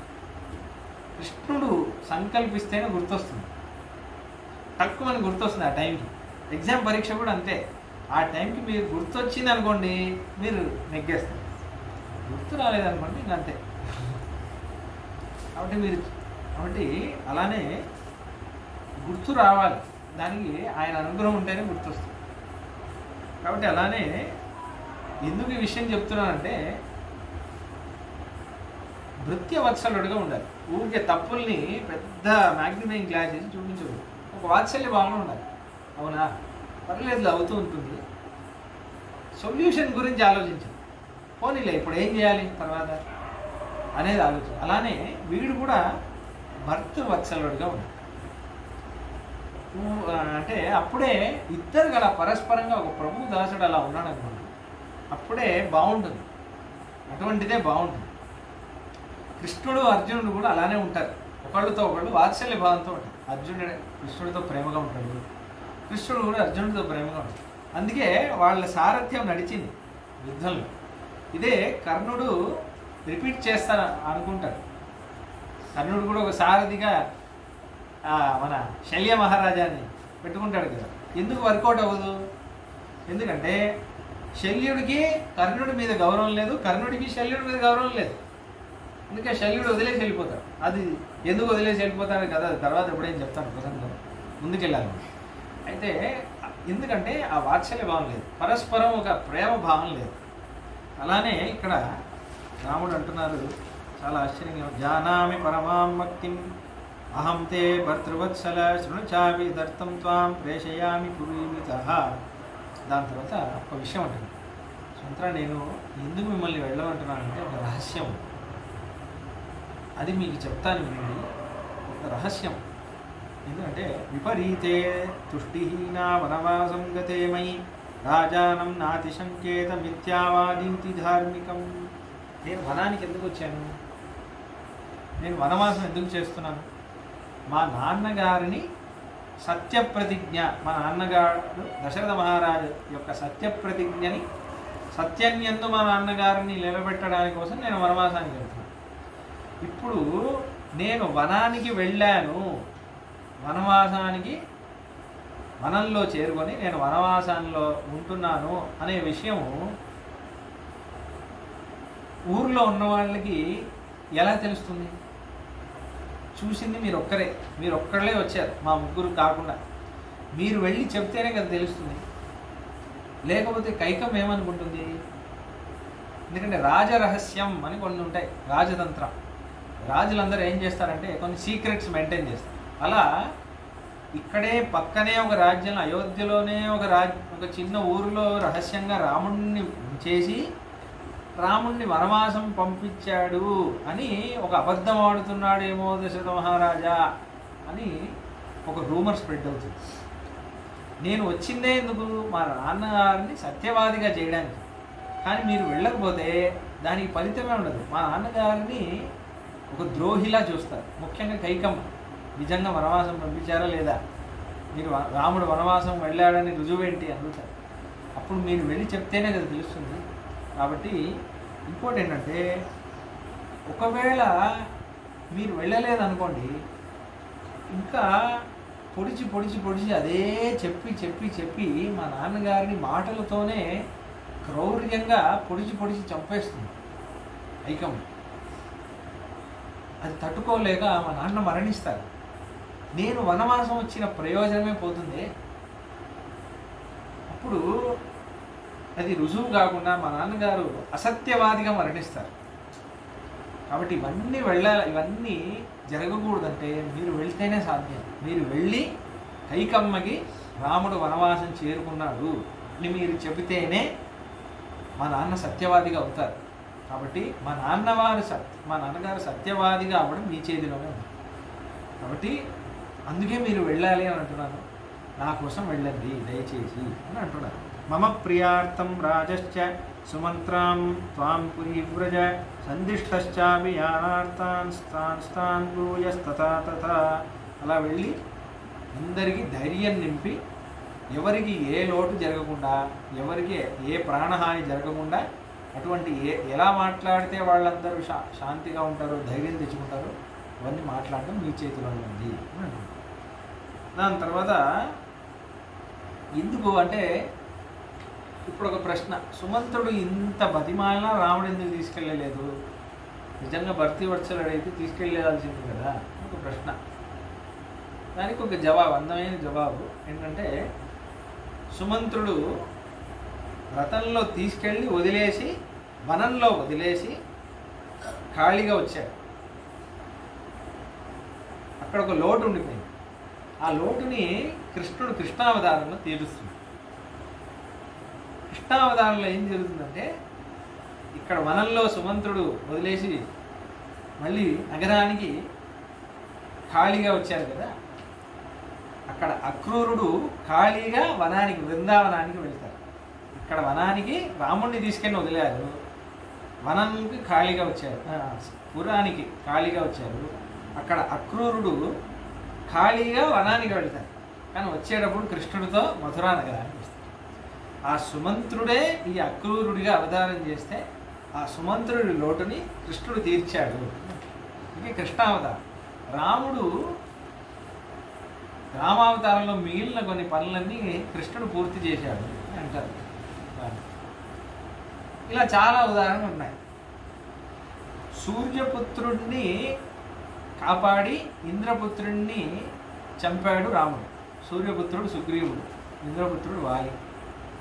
సూర్యపుత్రుడిని కాపాడాడు సుగ్రీవుడిని, ఇంద్రపుత్రుడిని చంపాడు వాలి.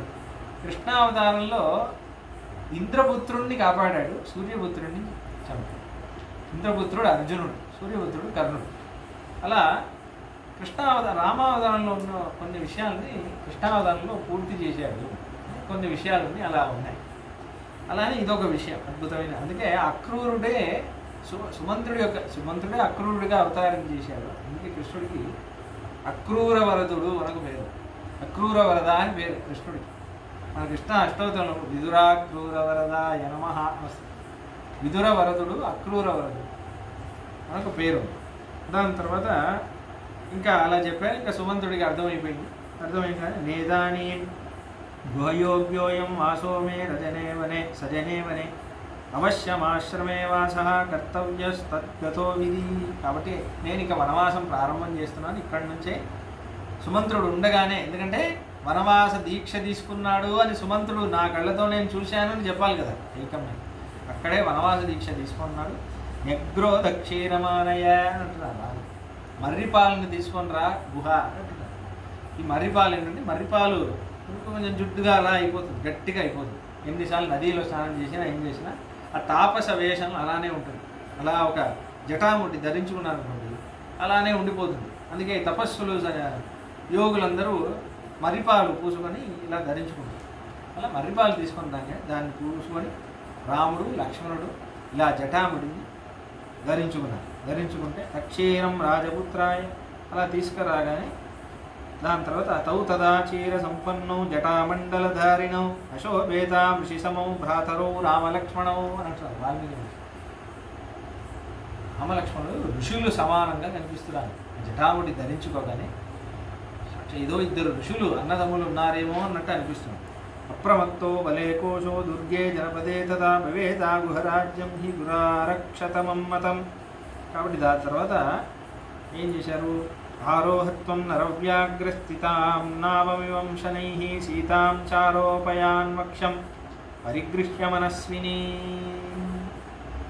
లక్ష్మణ, ముందు వదినమ్మ సీతమ్మని పడవలో పడవపై ఎక్కించి దాని తర్వాత నువ్వు ఎక్కి కూర్చో, తర్వాత నేను ఎక్కుతాను. దీంట్లో ఒక ధర్మం ఉంది. ఎప్పుడు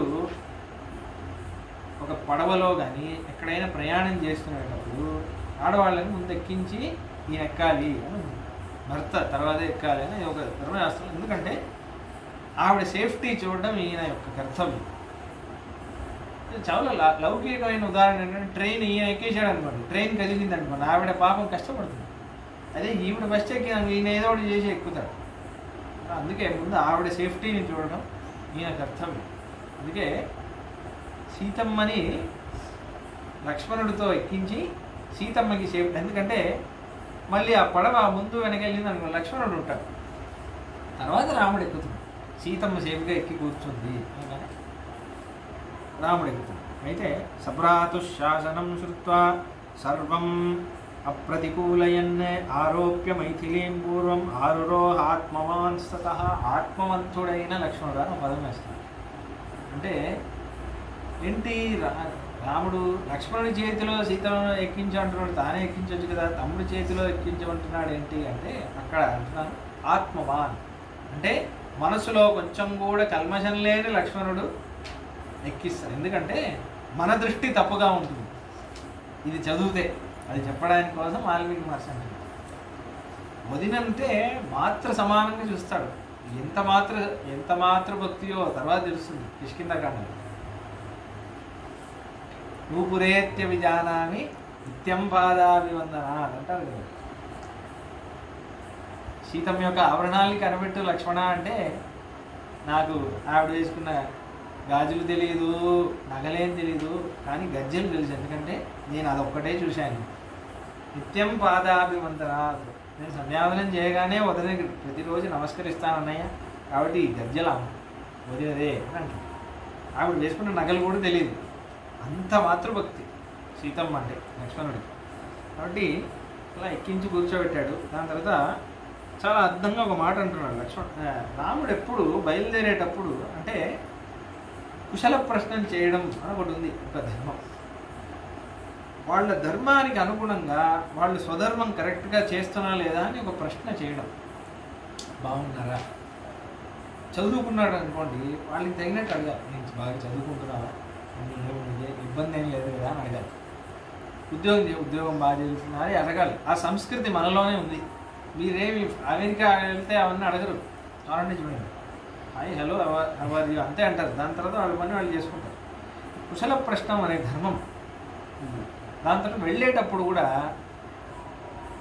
ఇది బాగా చేయి అని అంటారు కదా పెద్దవాళ్ళు. చూడండి, ధర్మాన్ని ఒకసారి గుర్తు చేస్తారు. అది రాముడు చేస్తాడు.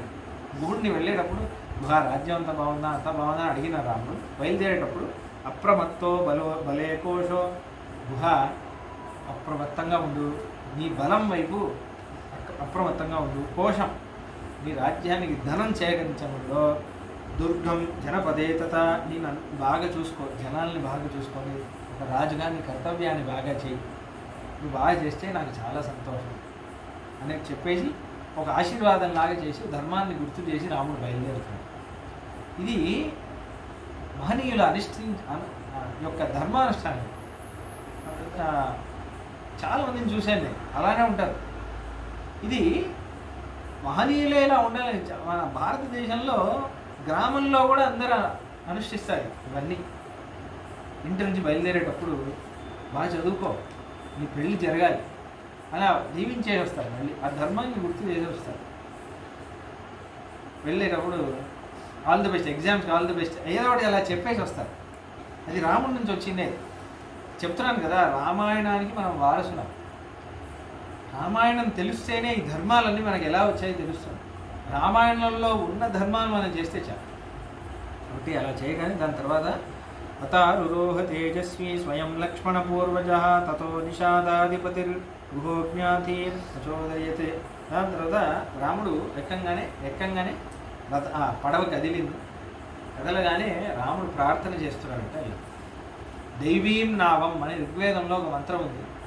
ఉపనయనమైన వాళ్ళందరూ మంత్రం జపించాలి అని పడవలో వెళ్ళేటప్పుడు. ఎందుకంటే నీళ్ళని కొడతాం కదా కట్టతో, అది దెబ్బ కొడితేనే పడవ ముందుకెళ్తుంది. వాడు ఇలా చేస్తాడు కదా, చేస్తేనే పడవ ముందుకెళ్తుంది. జలానికి అదొక దోషం. మనం కొడుతున్నాం కదా, జలం అనేది దైవస్వరూపం. దాంట్లో దేవతలందరూ ఉంటారు. దేవతలకి జలం అనేది చాలా ఇష్టం అంటారు. ఆ పోవే సర్వ దేవతా అని ఉంది. జలం అనేది బ్రహ్మ సృష్టించగానే దేవతలందరూ ఇది బాగుంది అని అందరూ జలం లోపల వెళ్ళి హాయిగా కొంతసేపు ఉందామని అనుకున్నారు. అందుకే మనం కూడా ఏదైనా మంచి ఫ్రెష్ వాటర్ చూస్తే దాంట్లో స్విమ్మింగ్ చేయాలి, ఆ నీళ్ళని కొంచెం తాగాలి, దాంట్లో కాళ్ళు అలా అనిపిస్తుంది. జలం అంటే ఇష్టం. అలానే మనకే ఇష్టం అంటే దేవతలకు ఎంత ఇష్టమో. అందుకే దానికి దెబ్బ కొడుతున్నాం కదా, అదొక పాపం ఉంది. అందుకే ఉపనయనం అయిన వాళ్ళు ఆ ఋగ్వేద మంత్రం ఒకటి దైవీం నావం మంత్రం జపం చేయాలి ఆ పాపానికి ప్రాయశ్చిత్తంగా అని ఉంది. ఎన్ని ధర్మాలు చూపిస్తారో వాల్మీకి మహర్షి, అడుగడుగుకి ధర్మమే దాని తర్వాత అనుజ్ఞాయ సుమంత్రచ్చ సబలం చైవ తం గుహం ఆస్థాయ నావ రామస్తు చోదయామాసనావికాన్. సుమంత్రుడు అలానే కూర్చోన్నాడు. సీతా రామలక్ష్మణులు అలానే సుమంత్రుడిని చూస్తూ ఉన్నారు. వచ్చేది ఇలా వెళ్తూ ఉంది. సుమంత్రుడు ఏడుస్తూ ఇలానే ఉన్నాడు, నా స్వామి వెళ్ళిపోతున్నారే అని.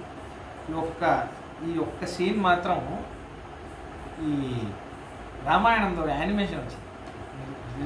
చాలా నేను రాజుని చిన్నగా ఉన్నప్పుడు Ramayanam the legend of prince Ram ఒక యానిమేషన్, చాలా మంచి యానిమేషన్. అది మొత్తం వాల్మీకి రామాయణం జాపనీస్ వాళ్ళు తీసింది, యుగో సాగో అనే ఆయన తీసింది. దాంట్లో ఈ సీన్ చాలా అద్భుతంగా ఉంటుంది, నాకు చాలా ఇష్టం. ఆ గంగా నదిలో రథం దాడుతుంది, సుమంత్రుడు అక్కడ నిల్చొని ఉంటాడు. సీతమ్మ లక్ష్మణుడు ఇలా సుమంత్రుడిని చూస్తుంటే సీతమ్మ ఒకసారి తిరిగి సుమంత్రుడిని చూసి ఇలా కళ్ళలో నీళ్లు తెచ్చుకుంటుంది. ఆ సీన్ కావాలంటే చాలా అందంగా ఉంటుంది. అది నిజంగా వాల్మీకి రామాయణంలో ఉన్నదే. చాలా అందమైన ఒక అంటే సుమంత్రుడు అలా ఏడుస్తుంటే సీతమ్మకు కూడా అయోధ్యని వదిలేసి పెట్టుకోనే ఒక బాధ. మన తర్వాత మధ్యం తు సమనుప్రాప్య, దాని తర్వాత కొంచెం ముందుకు వెళ్ళగానే ఇంకా భాగీరథి, గంగా యొక్క ఇంకో పేరే భాగీరథి. అది రాగానే గంగాదేవిని మళ్ళీ దర్శనం చేస్తూ సీతమ్మ రామలక్ష్మణుల కోసం ప్రార్థిస్తోంది. గంగాదేవి పుత్రో దశరథస్యాయం మహారాజస్య ధీమతః నిదేశం పాలయంత్వేన గంగేతు అభిరక్షితః. ఓ గంగమ్మ తల్లి, ఈ దశరథ పుత్రులు ఇద్దరినీ నువ్వు సంరక్షించాలి, ఈ వనవాసంలో ఏ ఆటంకం రాకుండా నువ్వే కాపాడాలి అని ఇలా ప్రార్థిస్తాను. చతుర్దశ వర్షాణి సమగ్రన్యుష్యకాననే భ్రాత్రా సహ మయా చైవ పునః ప్రత్యాగమిష్యతి. ఈ 14 ఏళ్ళు నాకు ఏ ఆటంకం రాకుండా, ఏ అప్రమత్తం, ఏ దోషం ఏర్పడకుండా అమ్మా నువ్వే రక్షించాలి. నీ తటాకంలో ఉన్న కాననాలు అంటే ఆ వనాలు, వాటిలోనే మేము సంచరిస్తూ ఉంటాం. నీ పక్కనే మేము సంచరిస్తూ నీ ఛాయలోనే మేము బతుకుతూ ఉంటాం, కాబట్టి మమ్మల్ని సంరక్షించాలి, నువ్వే సంరక్షించాలి తల్లి అని ప్రార్థించాక దాని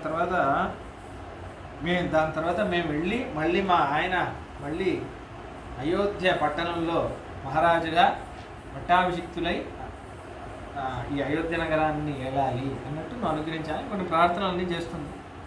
చేసేటప్పుడు దాని తర్వాత అంటుంది, గవాం శత సహస్రంచ వస్త్రాన్ని అన్నం చ పేషలం బ్రాహ్మణేభ్య ప్రదాస్యామి తవ ప్రియ చికీర్షయ.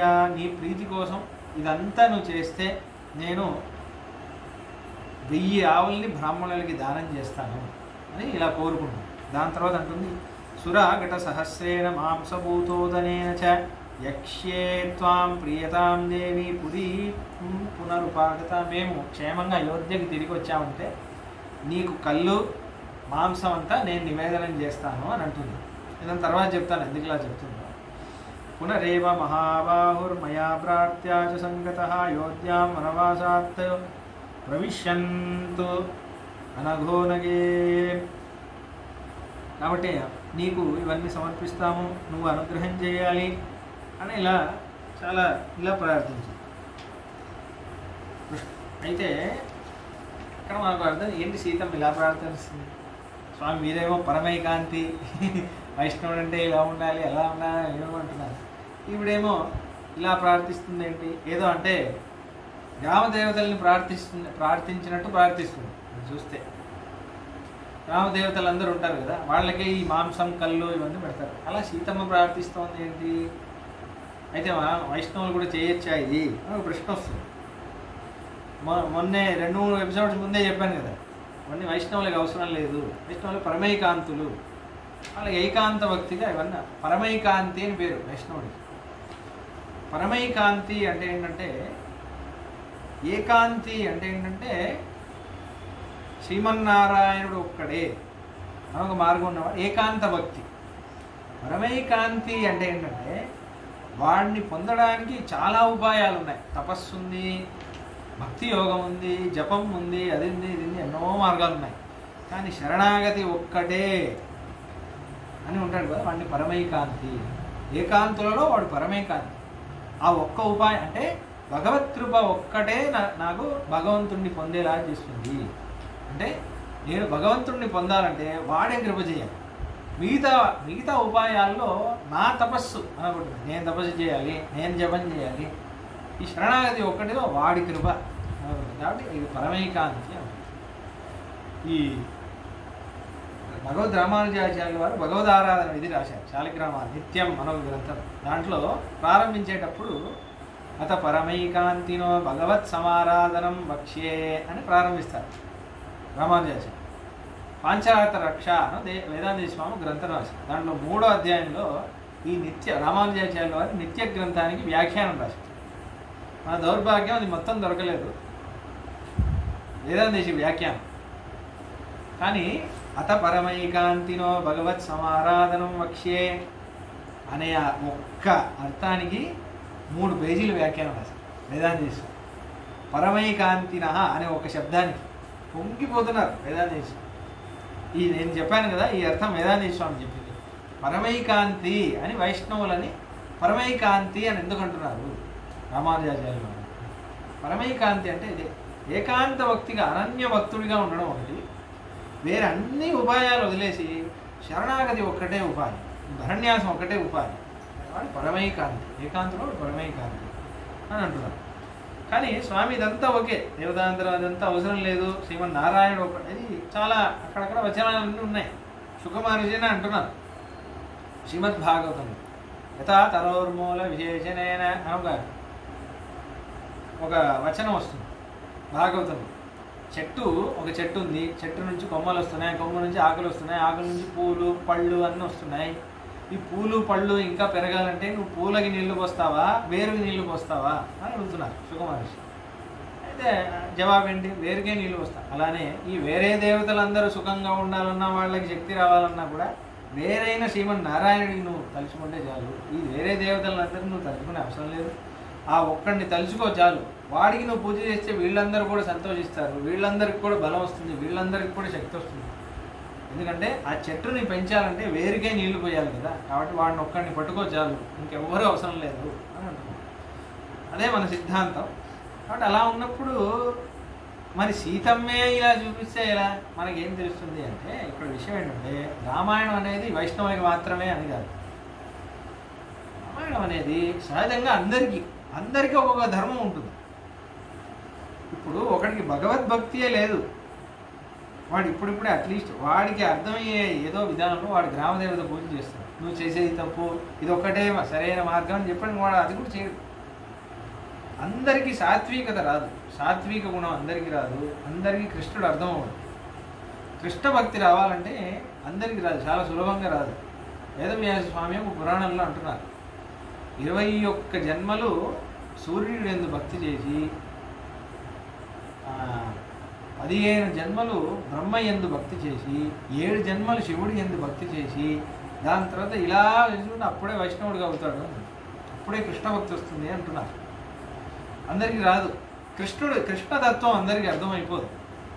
కాబట్టి లేకపోతే ఇలానే అది కృష్ణుడే అంటున్నారు, నేను అర్థం అవని వాడు నన్ను వేరే దేవతలకు సమానంగా చూస్తాడు అని అంటున్నాడు. కృష్ణుడే అంటున్నాడు విషయం, నేను అర్థం అవని వాడికి వేరే దేవతల్లాని కృష్ణుడు అని అనుకుంటాడు, ఎందుకంటే నేను అర్థం అవ్వలేదు వాడికి అని కృష్ణుడే అంటున్నాడు. కానీ నా భక్తులు ఎలా ఉంటారంటే అనన్యమైన నన్ను వాసుదేవ సర్వమితి స మహాత్మాసు దుర్లభ, నేను ఒక్కడే తెలుసు వాడికి, వాడు మహాత్మా. మన మహాత్మా అంటే ఇంకెవరో అని మహాత్మా అంటున్నాం, కానీ కృష్ణుడి దృష్టిలో మహాత్మా అంటే వాసుదేవ సర్వమితి, నాకు తెలిసింది కృష్ణుడు ఒక్కడే, నాకు ఇంకేం తెలియదు అక్కడ ఉంటాడు కదా. కాబట్టి కానీ రామాయణం అనేది అందరికీ ధర్మం, మనకి మాత్రమే ధర్మం అనేది కాదు. పురాణం కూడా అందుకే అందరికీ, వేదం కూడా అందరికీ లౌకికమైన ఫలితం కూడా ఇస్తుంది. ఇది కృష్ణుడే అంటున్నాడు, త్రైగుణ్య విషయా వేదా నిస్త్రైగుణ్యోపవార్జున. ఇది చెప్పి ముగించేస్తాను ఒక రెండు విషయాలు. త్రైగుణ్య విషయా వేదా అంటున్నారు అంటే అన్నీ ఉంటాయి, ధర్మం అర్థం కామం ఎలా సంపాదించాలి మీరు చెప్తే ఆశ్చర్యపోతారు. వేదంలో తెల్ల జుట్టు పోయి నల్ల జుట్టు రావడానికి కూడా ఒక యాగం ఉంది, ఆ యాగం చేస్తే నల్ల జుట్టు వస్తుంది అని. ఎందుకు ఇటువంటి యాగాలన్నీ చెప్తుంది అంటే వేదాంత స్వామి ఉదాహరణ ఇస్తున్నారు భగవద్గీత భాష్యంలో. ఇది కూడా కృప వల్లే, వేదం కూడా ఇది కూడా కృప వల్లే ఇస్తుంది. ఈ లౌకికమైన ఫలితాలన్నీ ఎందుకు చెప్తుంది? డైరెక్ట్గా భగవంతుడి గురించి చెప్పొచ్చు కదా, మనం పొందాల్సింది అదే అన్నప్పుడు అదే ఇవ్వచ్చు కదా. నువ్వు ఇల్లు తీసుకొని నీకు పిల్లలు ఇవన్నీ అశాశ్వతమైనప్పుడు ఇవన్నీ ఎందుకు చెప్తుంది వేదం అనే ప్రశ్న వస్తుంది. రామాయణం మహాభారతం ఈ లౌకికమైన ఫలితాలన్నీ ఎందుకు చెప్తుంది? మనం పొందవలసిన ఫలితం భగవంతుడే అన్నప్పుడు ఇవన్నీ ఎందుకు చెప్తుంది అని ఒక విషయం. దానికి వేదాంత స్వామి కథ చెప్తున్నాడు. అది ఏం కథ అంటే, ఒక పిల్లవాడు నాన్నగారిని 100 రూపాయలు అడిగాడు. నాన్నగారు ఇవ్వను, నా దగ్గర లేదు అన్న. నేను ఇవ్వను పోరా అన్న. అంటే వీడు ఏం చేశాడంటే నాన్నగారు లేనప్పుడు ఇంటి నుంచి దొంగల నుంచి తీసుకున్నాడు. అలానే వేదము వీడికి పరమాత్మ అర్థమవుడు, వీడికి లౌకికమైన ఫలితాలే కావాలి. వీడికి ఒక అందమైన భార్య కావాలి, అందమైన చదువు కావాలి, ఒక ఇల్లు కావాలి, వీడికి ఫస్ట్ ఇదే కావాలి. నాకు భక్తి అదంతా ఎందుకు, నాకు ఇది కావాలి. సహజమైన మానవుడికి అది వేదం ఇవ్వలేదు అనుకోండి, వేరెక్కడ వెళ్ళిపోతాడు. అందుకే వేదం ఇవన్నీ ఇస్తుంది. ఇవన్నీ ఇచ్చి తర్వాత ఇప్పుడు అది ఇచ్చామనుకోండి, ఇల్లు ఉన్నవాడికి ఇల్లు కావాలి అని కోరిక ఉండదు, పిల్లలు ఉండేవాడికి పిల్లలు కావాలని కోరిక ఉండదు. కాబట్టి ఒక్కొక్క కోరిక దాటుతాడు. దాటి ఇవన్నిటిలో సుఖం లేదు అని అనిపించినప్పుడు ఇప్పుడు రా అని చెప్పి అప్పుడు కృష్ణుడు. అలానే ఈ వేరే దేవతల గురించి విషయాలన్నీ కూడా ఇది ఒక ఉదాహరణ. ఇంకో మంచి ఉదాహరణ అంటే మన ఆచార్యులు చెప్పే ఉదాహరణ. ఒక అమ్మ సర్కస్ తీసుకెళ్ళేటప్పుడు అక్కడ అన్నీ అమ్ముతున్నారు, బెలూన్ అమ్ముతున్నారు, చాక్లెట్ అమ్ముతున్నారు, బిస్కెట్ అమ్ముతున్నారు. అన్నీ అమ్మ నాకు ఇది కావాలి అంటే కొనిచ్చింది, బెలూన్ కావాలంటే కొనిచ్చింది. అమ్మ చాక్లెట్ కావాలంటే చాక్లెట్ కొనిచ్చింది. అమ్మ నాకు ఇది కావాలి అని ఏడ్చింది. ప్రతిదానికి ఏడుస్తుంది ఆ బాబా, అమ్మ కొనిస్తుంది. నాకు చాక్లెట్ కావాలి అని ఏడ్చింది, అన్నీ కొనిచ్చింది. దాని తర్వాత అలానే వెళ్తుంటే ఎవరో చెయ్యి అమ్మ చెయ్యి అనుకొని పట్టేసుకుంది, తప్పిపోయింది పాప. ఇప్పుడు అమ్మ ఎక్కడుందో పాప ఎక్కడుందో. అయితే ఆ పాప ఎప్పుడు అమ్మ అమ్మ అమ్మ అని ఏడుస్తుంది. అయితే ఎవరో వచ్చి ఆ పాప ఏడుపు ఆపడానికి, పాప ఇగో బెలూన్ తీసుకోండి, లేదు నాకు అమ్మ కావాలి అనేది. చాక్లెట్ తీసుకోండి, లేదు నాకు అమ్మ కావాలి అనేది. ఏది అమ్మ ఉన్నప్పుడు అడిగిందో అమ్మ లేనప్పుడు అమ్మ కావాలి అని అడుగుతుంది. అలా మనం అయిపోతామని అంటుంది శాస్త్రం. లౌకికమైన కోరికలన్నీ మనకు వస్తున్నప్పుడు ఇది ఇచ్చేది నా అమ్మ కృష్ణుడే కదా అని తర్వాత అనిపిస్తుంది. నేను కూడా అది చూపిస్తే కూడా నాకు ఇదొద్దు, నాకు కృష్ణుడే కావాలి అని అనిపిస్తుంది.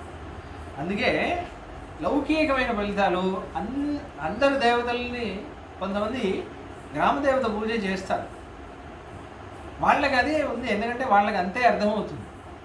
అట్లాంటి వాళ్ళని నువ్వు చేయకూడదు అని అనకూడదు, వాళ్ళకి కూడా ఒక ధర్మం ఉండాలి కదా. అందుకే ఇప్పుడు ఒక మంచి వైష్ణవ పరివారంలో ఒకడు వచ్చాడు అనుకోండి, వాడు ఇటువంటిది చేస్తున్నాడు అనుకోండి, ధర్మం అందరికీ ఒకేలా ఉండదు. గుడికి ఒక్కొక్కళ్ళకి ఒక్కొక్కలానే చెప్పాలి ధర్మం, అందరికీ ఒకే ధర్మం చెప్పలేము. వైష్ణవ పిల్లవాడు కూడా వచ్చి వాళ్ళ ఇంట్లో అందరూ పరమేకాంతుడు, వాడు వచ్చేసి వాడు ఏదో వేరే ఇదన్నీ ఏదో వ్రతం దీక్ష అదని చేస్తాను అనుకోండి. రే నీ వంశం ఏంటి, నువ్వు చేసేది ఏంట్రా, నువ్వు ఉన్నతమైన ఇది చేసి నువ్వేంట్రా ఇది చేస్తున్నావు, కృష్ణభక్తి చేయి, వేదాధ్యయనం చేయి, అది ఇది చెప్పొచ్చు. ఒకడెవడో వాడు అసలు నాస్తికుడు, తాగుగా అలవాటు, వాడేదో స్వామి నేను డైలీ అమ్మవారి గుడికి వెళ్ళడం, ఆ గ్రామదేవత గుడికి వెళ్ళడం ప్రారంభించానంటే, అవునా సంతోషం, వెళ్ళండి మంచిది, వెళ్ళండి చాలా మంచిది అవుతుంది అన్న. ఇప్పుడు వీడికేమో వెళ్ళొద్దు అన్నాం, వాడికి వెళ్ళమని అంటున్నాను. ఎందుకు? ఎందుకంటే వీడి స్థితి వేరే, వాడి స్థితి వేరే. వీడికి చెప్తే అర్థమవుతుంది, వాడికి చెప్తే అర్థమవుతుంది. వాడు ఇప్పుడే వాడికి దైవభక్తే లేని వాడికి ఏదో ఒక దైవభక్తి ఉంది కదా, వాడిని ప్రోత్సహించాలి. అందుకే లోకో భిన్న రుచి, ఒక్కొక్కళ్ళకి ఒక్కొక్క రుచి. అందుకే రామాయణం అనేది కూడా అందుకే, నీకు మాత్రమే రామాయణం అంటే వాడు అసలు రామాయణమే వినడు కదా. నేను గ్రామదేవత పూజ చేస్తున్నాను అని అన్నాను అనుకోండి, ఒకడు సామాన్యమైన వాడు, వాడికి జ్ఞానమే లేదు, వాడు అమాయకుడు అనిస్తే చేయండి మంచిదే, సీతమ్మ ఇలా చేసింది తెలుసా మీకు, మంచిది చేయండి మంచిదే అనడానికి సీతమ్మ అని చెప్తాడు. మనం తీసుకోవడానికి కాదు, మనం అదంతా దాటేశాం. ఇప్పుడు ఎల్కేజీ పిల్లవాడికి విషయం ఉంది, పిహెచ్డి వాళ్ళకి విషయం ఉంది. పిహెచ్డి వాడు ఎల్కేజీ విషయం చేయకూడదు కదా, ఎల్కేజీ వాడికి పిహెచ్డి విషయం అర్థమవుతుంది. అలానే ఇదంతా ఏదో ఇప్పుడిప్పుడే దైవభక్తి పరిచయం అయిన వాళ్ళ కోసం అది, నీకు కళ్ళు సమర్పిస్తాను, మాంసం సమర్పిస్తాను అంటే వాళ్ళకే, మనకి అలా. దాని తర్వాత లక్ష్మణుడి దగ్గర రాముడు ఇలా అంటున్నాడు, ఇక పైన మనం చాలా రథం ఇలా గంగా నది దాటారు, దాటి దిగారు. దిగానే పృష్ఠతోను గమిష్యామి సీతాం త్వాం చానుపాలయన్ అన్యోన్యస్య హి నో రక్షా కర్తవ్య పురుషర్షభ. లక్ష్మణ, ఇక పైన మనం వనంలో ప్రవేశిస్తున్నాం, చాలా జాగ్రత్తగా ఉండాలి, ప్రాణాన్ని పణంగా పెట్టైనా సీతమ్మని కాపాడాలి. ఎందుకంటే సీతమ్మకి చాలా కష్టం, మనకైనా అనుభవం ఉంది, సీతకి ఇవన్నీ తెలియదు.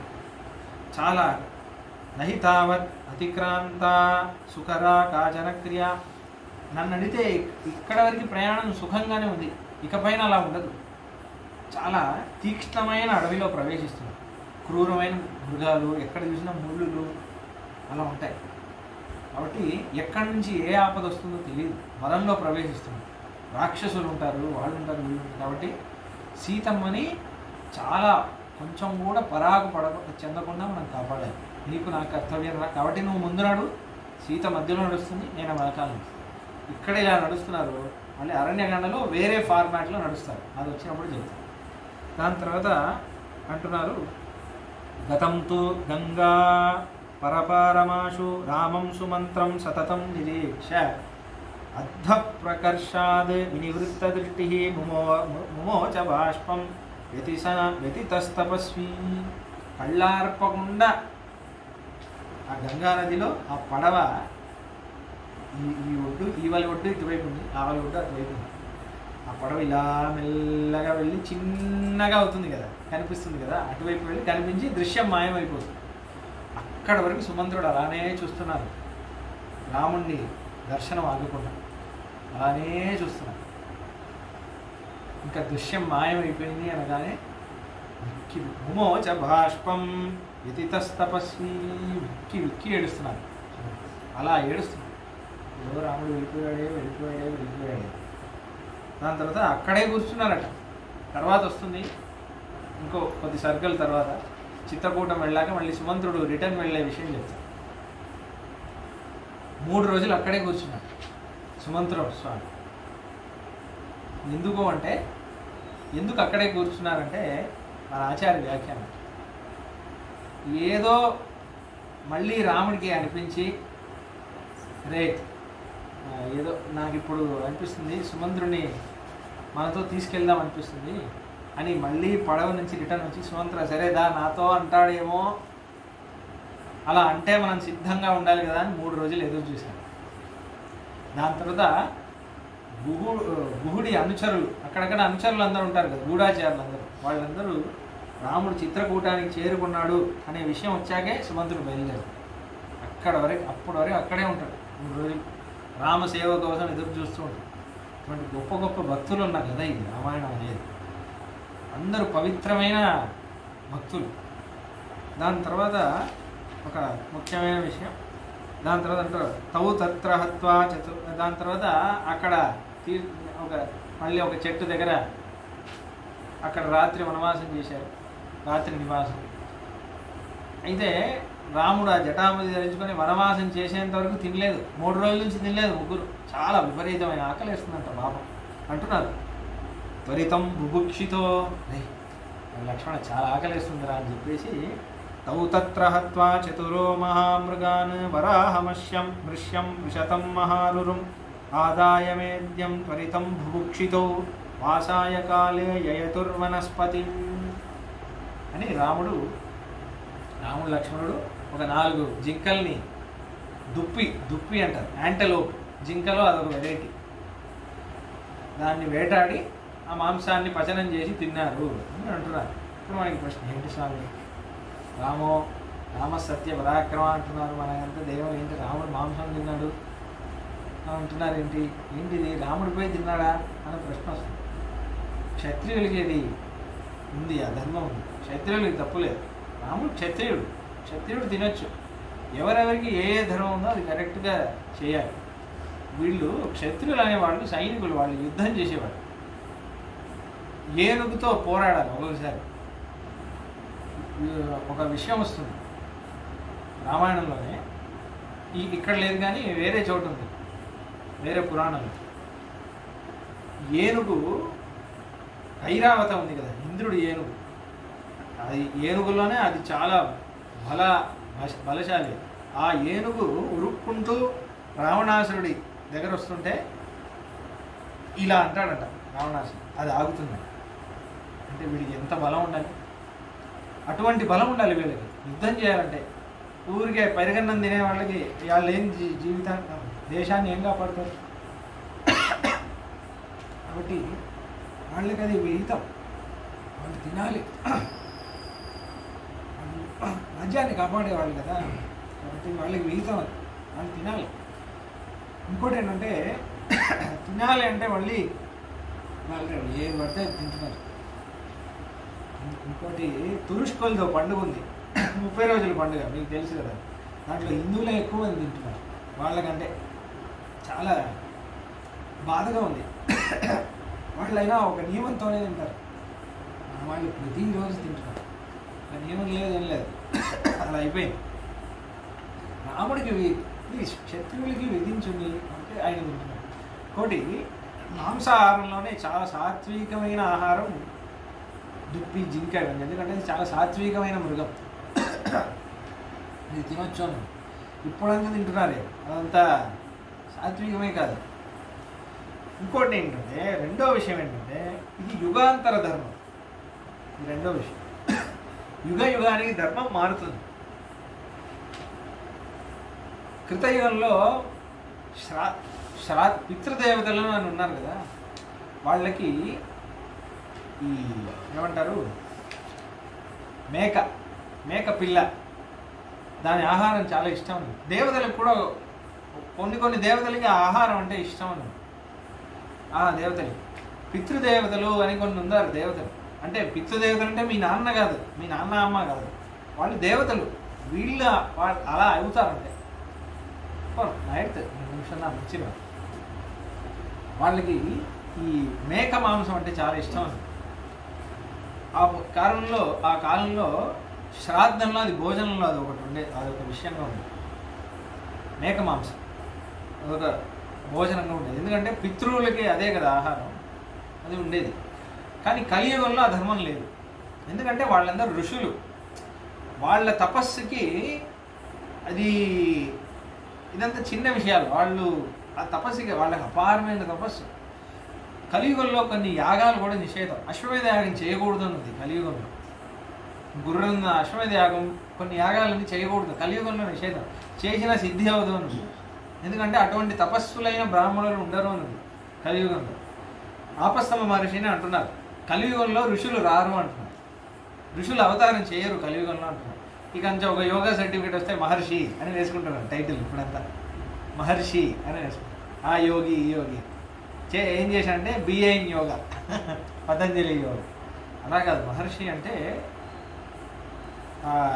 అంటున్నారు నియమాతిక్రమాత్ అంటున్నారు ఆపస్తమ మహర్షి. సంధ్యావందనం చేయకపోవడం వల్ల, సకాలంలో సంధ్యావందనం చేయకపోవడం వల్ల ఋషులు ఏర్పడరు కలియుగంలో. ఏదో భగవంతుడి అనుగ్రహం వల్ల అక్కడక్కడ ఏర్పడుతారేమో, అది కూడా సంశయమే అని అంటున్నారు.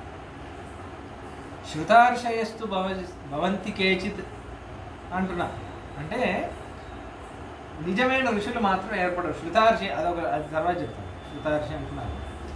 ఎందుకు చెప్తున్నానంటే కలియుగంలో కొన్ని నిషేధం. అందుకే కలియుగంలో శ్రాద్ధానికి ఆ మేక మాంసానికి సమంగానే అరటికాయ అవన్నీ పెట్టారు శాస్త్రంలో. దానికి ఎందుకంటే ఇంకోటి ఏంటంటే చామగడ్డ, అది అంటుకుంటుంది ఇలా. ఇది కొంచెం చూడడానికి మేక మాంసంలా ఉంటుంది. అది తింటే ఆ కూరగాయ తింటే చాలు అని పెట్టారు. ఇదే తినాలి కలియుగంలో. అదే కలియుగంలో ఏదైనా కొన్ని యాగాలకి ఇదంతా బలి అంతా ఉంటుంది. దాంట్లో కూడా అది పిండితో ఆ జీవాన్ని చేసి దాంట్లో ప్రాణ ప్రతిష్ఠ చేసి అలానే చంపాలని కాదు, నిజమైన జీవాన్ని చంపకూడదని కొన్ని ఉన్నాయి. ఎందుకంటే దానివల్ల జీవి ఉన్నతి గతి పొందుతూనే ఉంది. అటువంటి తపస్సు కలియుగంలో ఉండదు అని చెప్పి అలా ఉన్నాయి. ఎందుకు చెప్తున్నా అంటే యుగాంతర ధర్మం. రాముడు తిన్నాడంటే ఒకటి క్షత్రియ ధర్మం, అది యుగాంతర విషయాలు చాలా ఉంటాయి. వేదాంత స్వామి ఒక విషయం అంటున్నారు, కొన్ని ధర్మాలు మనకు అర్థం అవ్వలేదు అనుకోండి, వదిలేసేయాలి. మనం దాన్ని అధర్మం అని మనం అనుకోకూడదు. ఏమో నాకు అర్థం అవ్వలేదు, ఎందుకు లేదు దాని గురించి ఏదైనా పెద్దవాళ్ళని అడిగి తెలుసుకుందాం, వాళ్ళకి కూడా తెలియదు అంటే వదిలేద్దాం. ఏమో నాకు తెలియదు, నాకు అర్థం. ఎందుకంటే శాస్త్రం ఎప్పుడు రామాయణం పురాణాలు ఇవి అధర్మాలు చెప్పవు. ఇదంటే అర్థంలాగా. ఇది ఇప్పుడు కొత్త అర్థం ఒకటి, అద్దంలో ఒక దోషం కనిపిస్తుంది అనుకోండి, మీ ముఖం మీరు చూసుకుంటున్నారు, కొత్త అద్దం చాలా శుద్ధిగా ఉంది, అది మీ ముఖం చూసుకుంటున్నప్పుడు మీకు ఒక దోషం కనిపిస్తుంది అనుకోండి మీ ముఖంలో, అప్పుడు మీరు అద్దాన్ని తుడుస్తారా మీ ముఖాన్ని తుడుచుకుంటారా? మన ముఖాన్ని తుడుచుకుంటాం. ఎందుకంటే అద్దం ఉన్నది ఉన్నట్టు చూపిస్తుంది. సరే దోషం ఇక్కడ ఉందేమో అని. అలానే శాస్త్రం ఉన్నది ఉన్నట్టే చెప్తుంది. నాకు దోషం కనిపిస్తుందంటే సరే నాకు అర్థం అవ్వలేదేమో, నా దగ్గర దోషం ఉంది అందుకే అర్థం అవ్వట్లేదు అని వదిలేసేయాలి. దాన్ని ఎక్కువ విచారం చేయకూడదు. సరే ఎవరైనా పెద్దవాళ్ళని అడిగి తెలుసుకుందాం. అందుకే మీకు ఏదైనా అర్థం లేదనుకోండి, అర్థమైంది నేను చెప్పాను, అర్థం లేదు అంటే వదిలేసేది. అలా చాలా ధర్మాలు ఉంటాయి, మీకు అర్థం కాని చాలా ధర్మాలు ఉంటాయి. ఈ యాగంలో ఇలా ఉందంట కదా, ఆ యాగంలో అలా ఉందంట కదా, ఏంటిది ఇది అధర్మం కదా అనుకోకూడదు. సరే ఏమో నాకు అర్థం అవ్వలేదు, ఎప్పుడో భగవత్ కృప ఉంటే అర్థమవుతుంది అని అనుకో. అలా దాని తర్వాత ఆ జింకని వేటాడారు. దాని తర్వాత సంతం వృక్ష సమాసాద్య సంధ్యామా అన్వాస్య పశ్చిమాం రామో రమేతాం శ్రేష్ఠ ఇతిహోవాచ లక్ష్మణ. అలా రాత్రి కూర్చొని సాయం సంధ్య చేశాడు రాముడు. చేసేసి కొంతసేపు రాత్రి అయింది, చెట్టు కింద కూర్చొని ఆకలిని వేసుకొని ఒక పరుపులాగా వేసుకొని రామలక్ష్మణుడు మాట్లాడుకుంటున్నాడు అన్న విషయం. అది చాలా రాత్రి సంభాషణ చాలా అద్భుతంగా ఉంటుంది. దాని తర్వాత భరద్వాజ మహర్షి ఆశ్రమానికి వెళ్ళి చిత్రకూటానికి వెళ్తారు. జన్మాష్టమి తర్వాత చూద్దాం. मंगलम कौसलेन्द्राय महनीय गुणाब्दे चक्रवर्ती तनूजाय सार्वभौमाय मंगलम एवमेतत्पुरावृत्तम् आख्यानं भद्रमस्तुवः प्रव्याहरत विश्रब्दं बलं विष्णोः प्रवर्धतां लाभस्तेषां जयस्तेषां कुतस्तेषां पराभवः येषाम् इन्दीवरश्यामो हृदयेषु प्रतिष्ठितः काले वर्षतु पर्जन्यः पृथिवी सस्यशालिनी देशोऽयं क्षोभरहितो ब्राह्मणाः सन्तु निर्भयाः कावेरी वर्धतां काले काले वर्षतु वासवः श्रीरङ्गनाथो जयतु श्रीरङ्गश्रेष्ठवर्धतां चतुर्मुखेश्वरमुखैः पुत्रपौत्रादिशालिने नमः सीतासमेताय रामाय गृहमेदिने जयति यतिराजसूक्तिः जयति मुकुन्दस्य पादुकायुगली तद्वैदनास्त्रिवेदे मोञ्जयन्तो जयन्ति पुरुषन्तः कवितार्किकसिंहाय कल्याणगुणशालिने श्रीमते वेङ्कटेशाय वेदान्तगुरवे नमः स्वस्ति प्रजाभ्यः परिपालयन्तां न्यायेन मार्गेण महिन्महीषाः गोब्राह्मणेभ्यः शुभमस्तु नित्यं लोकाः समस्ताः सुखिनो भवन्तु जय श्रीराम। जय श्रीराम।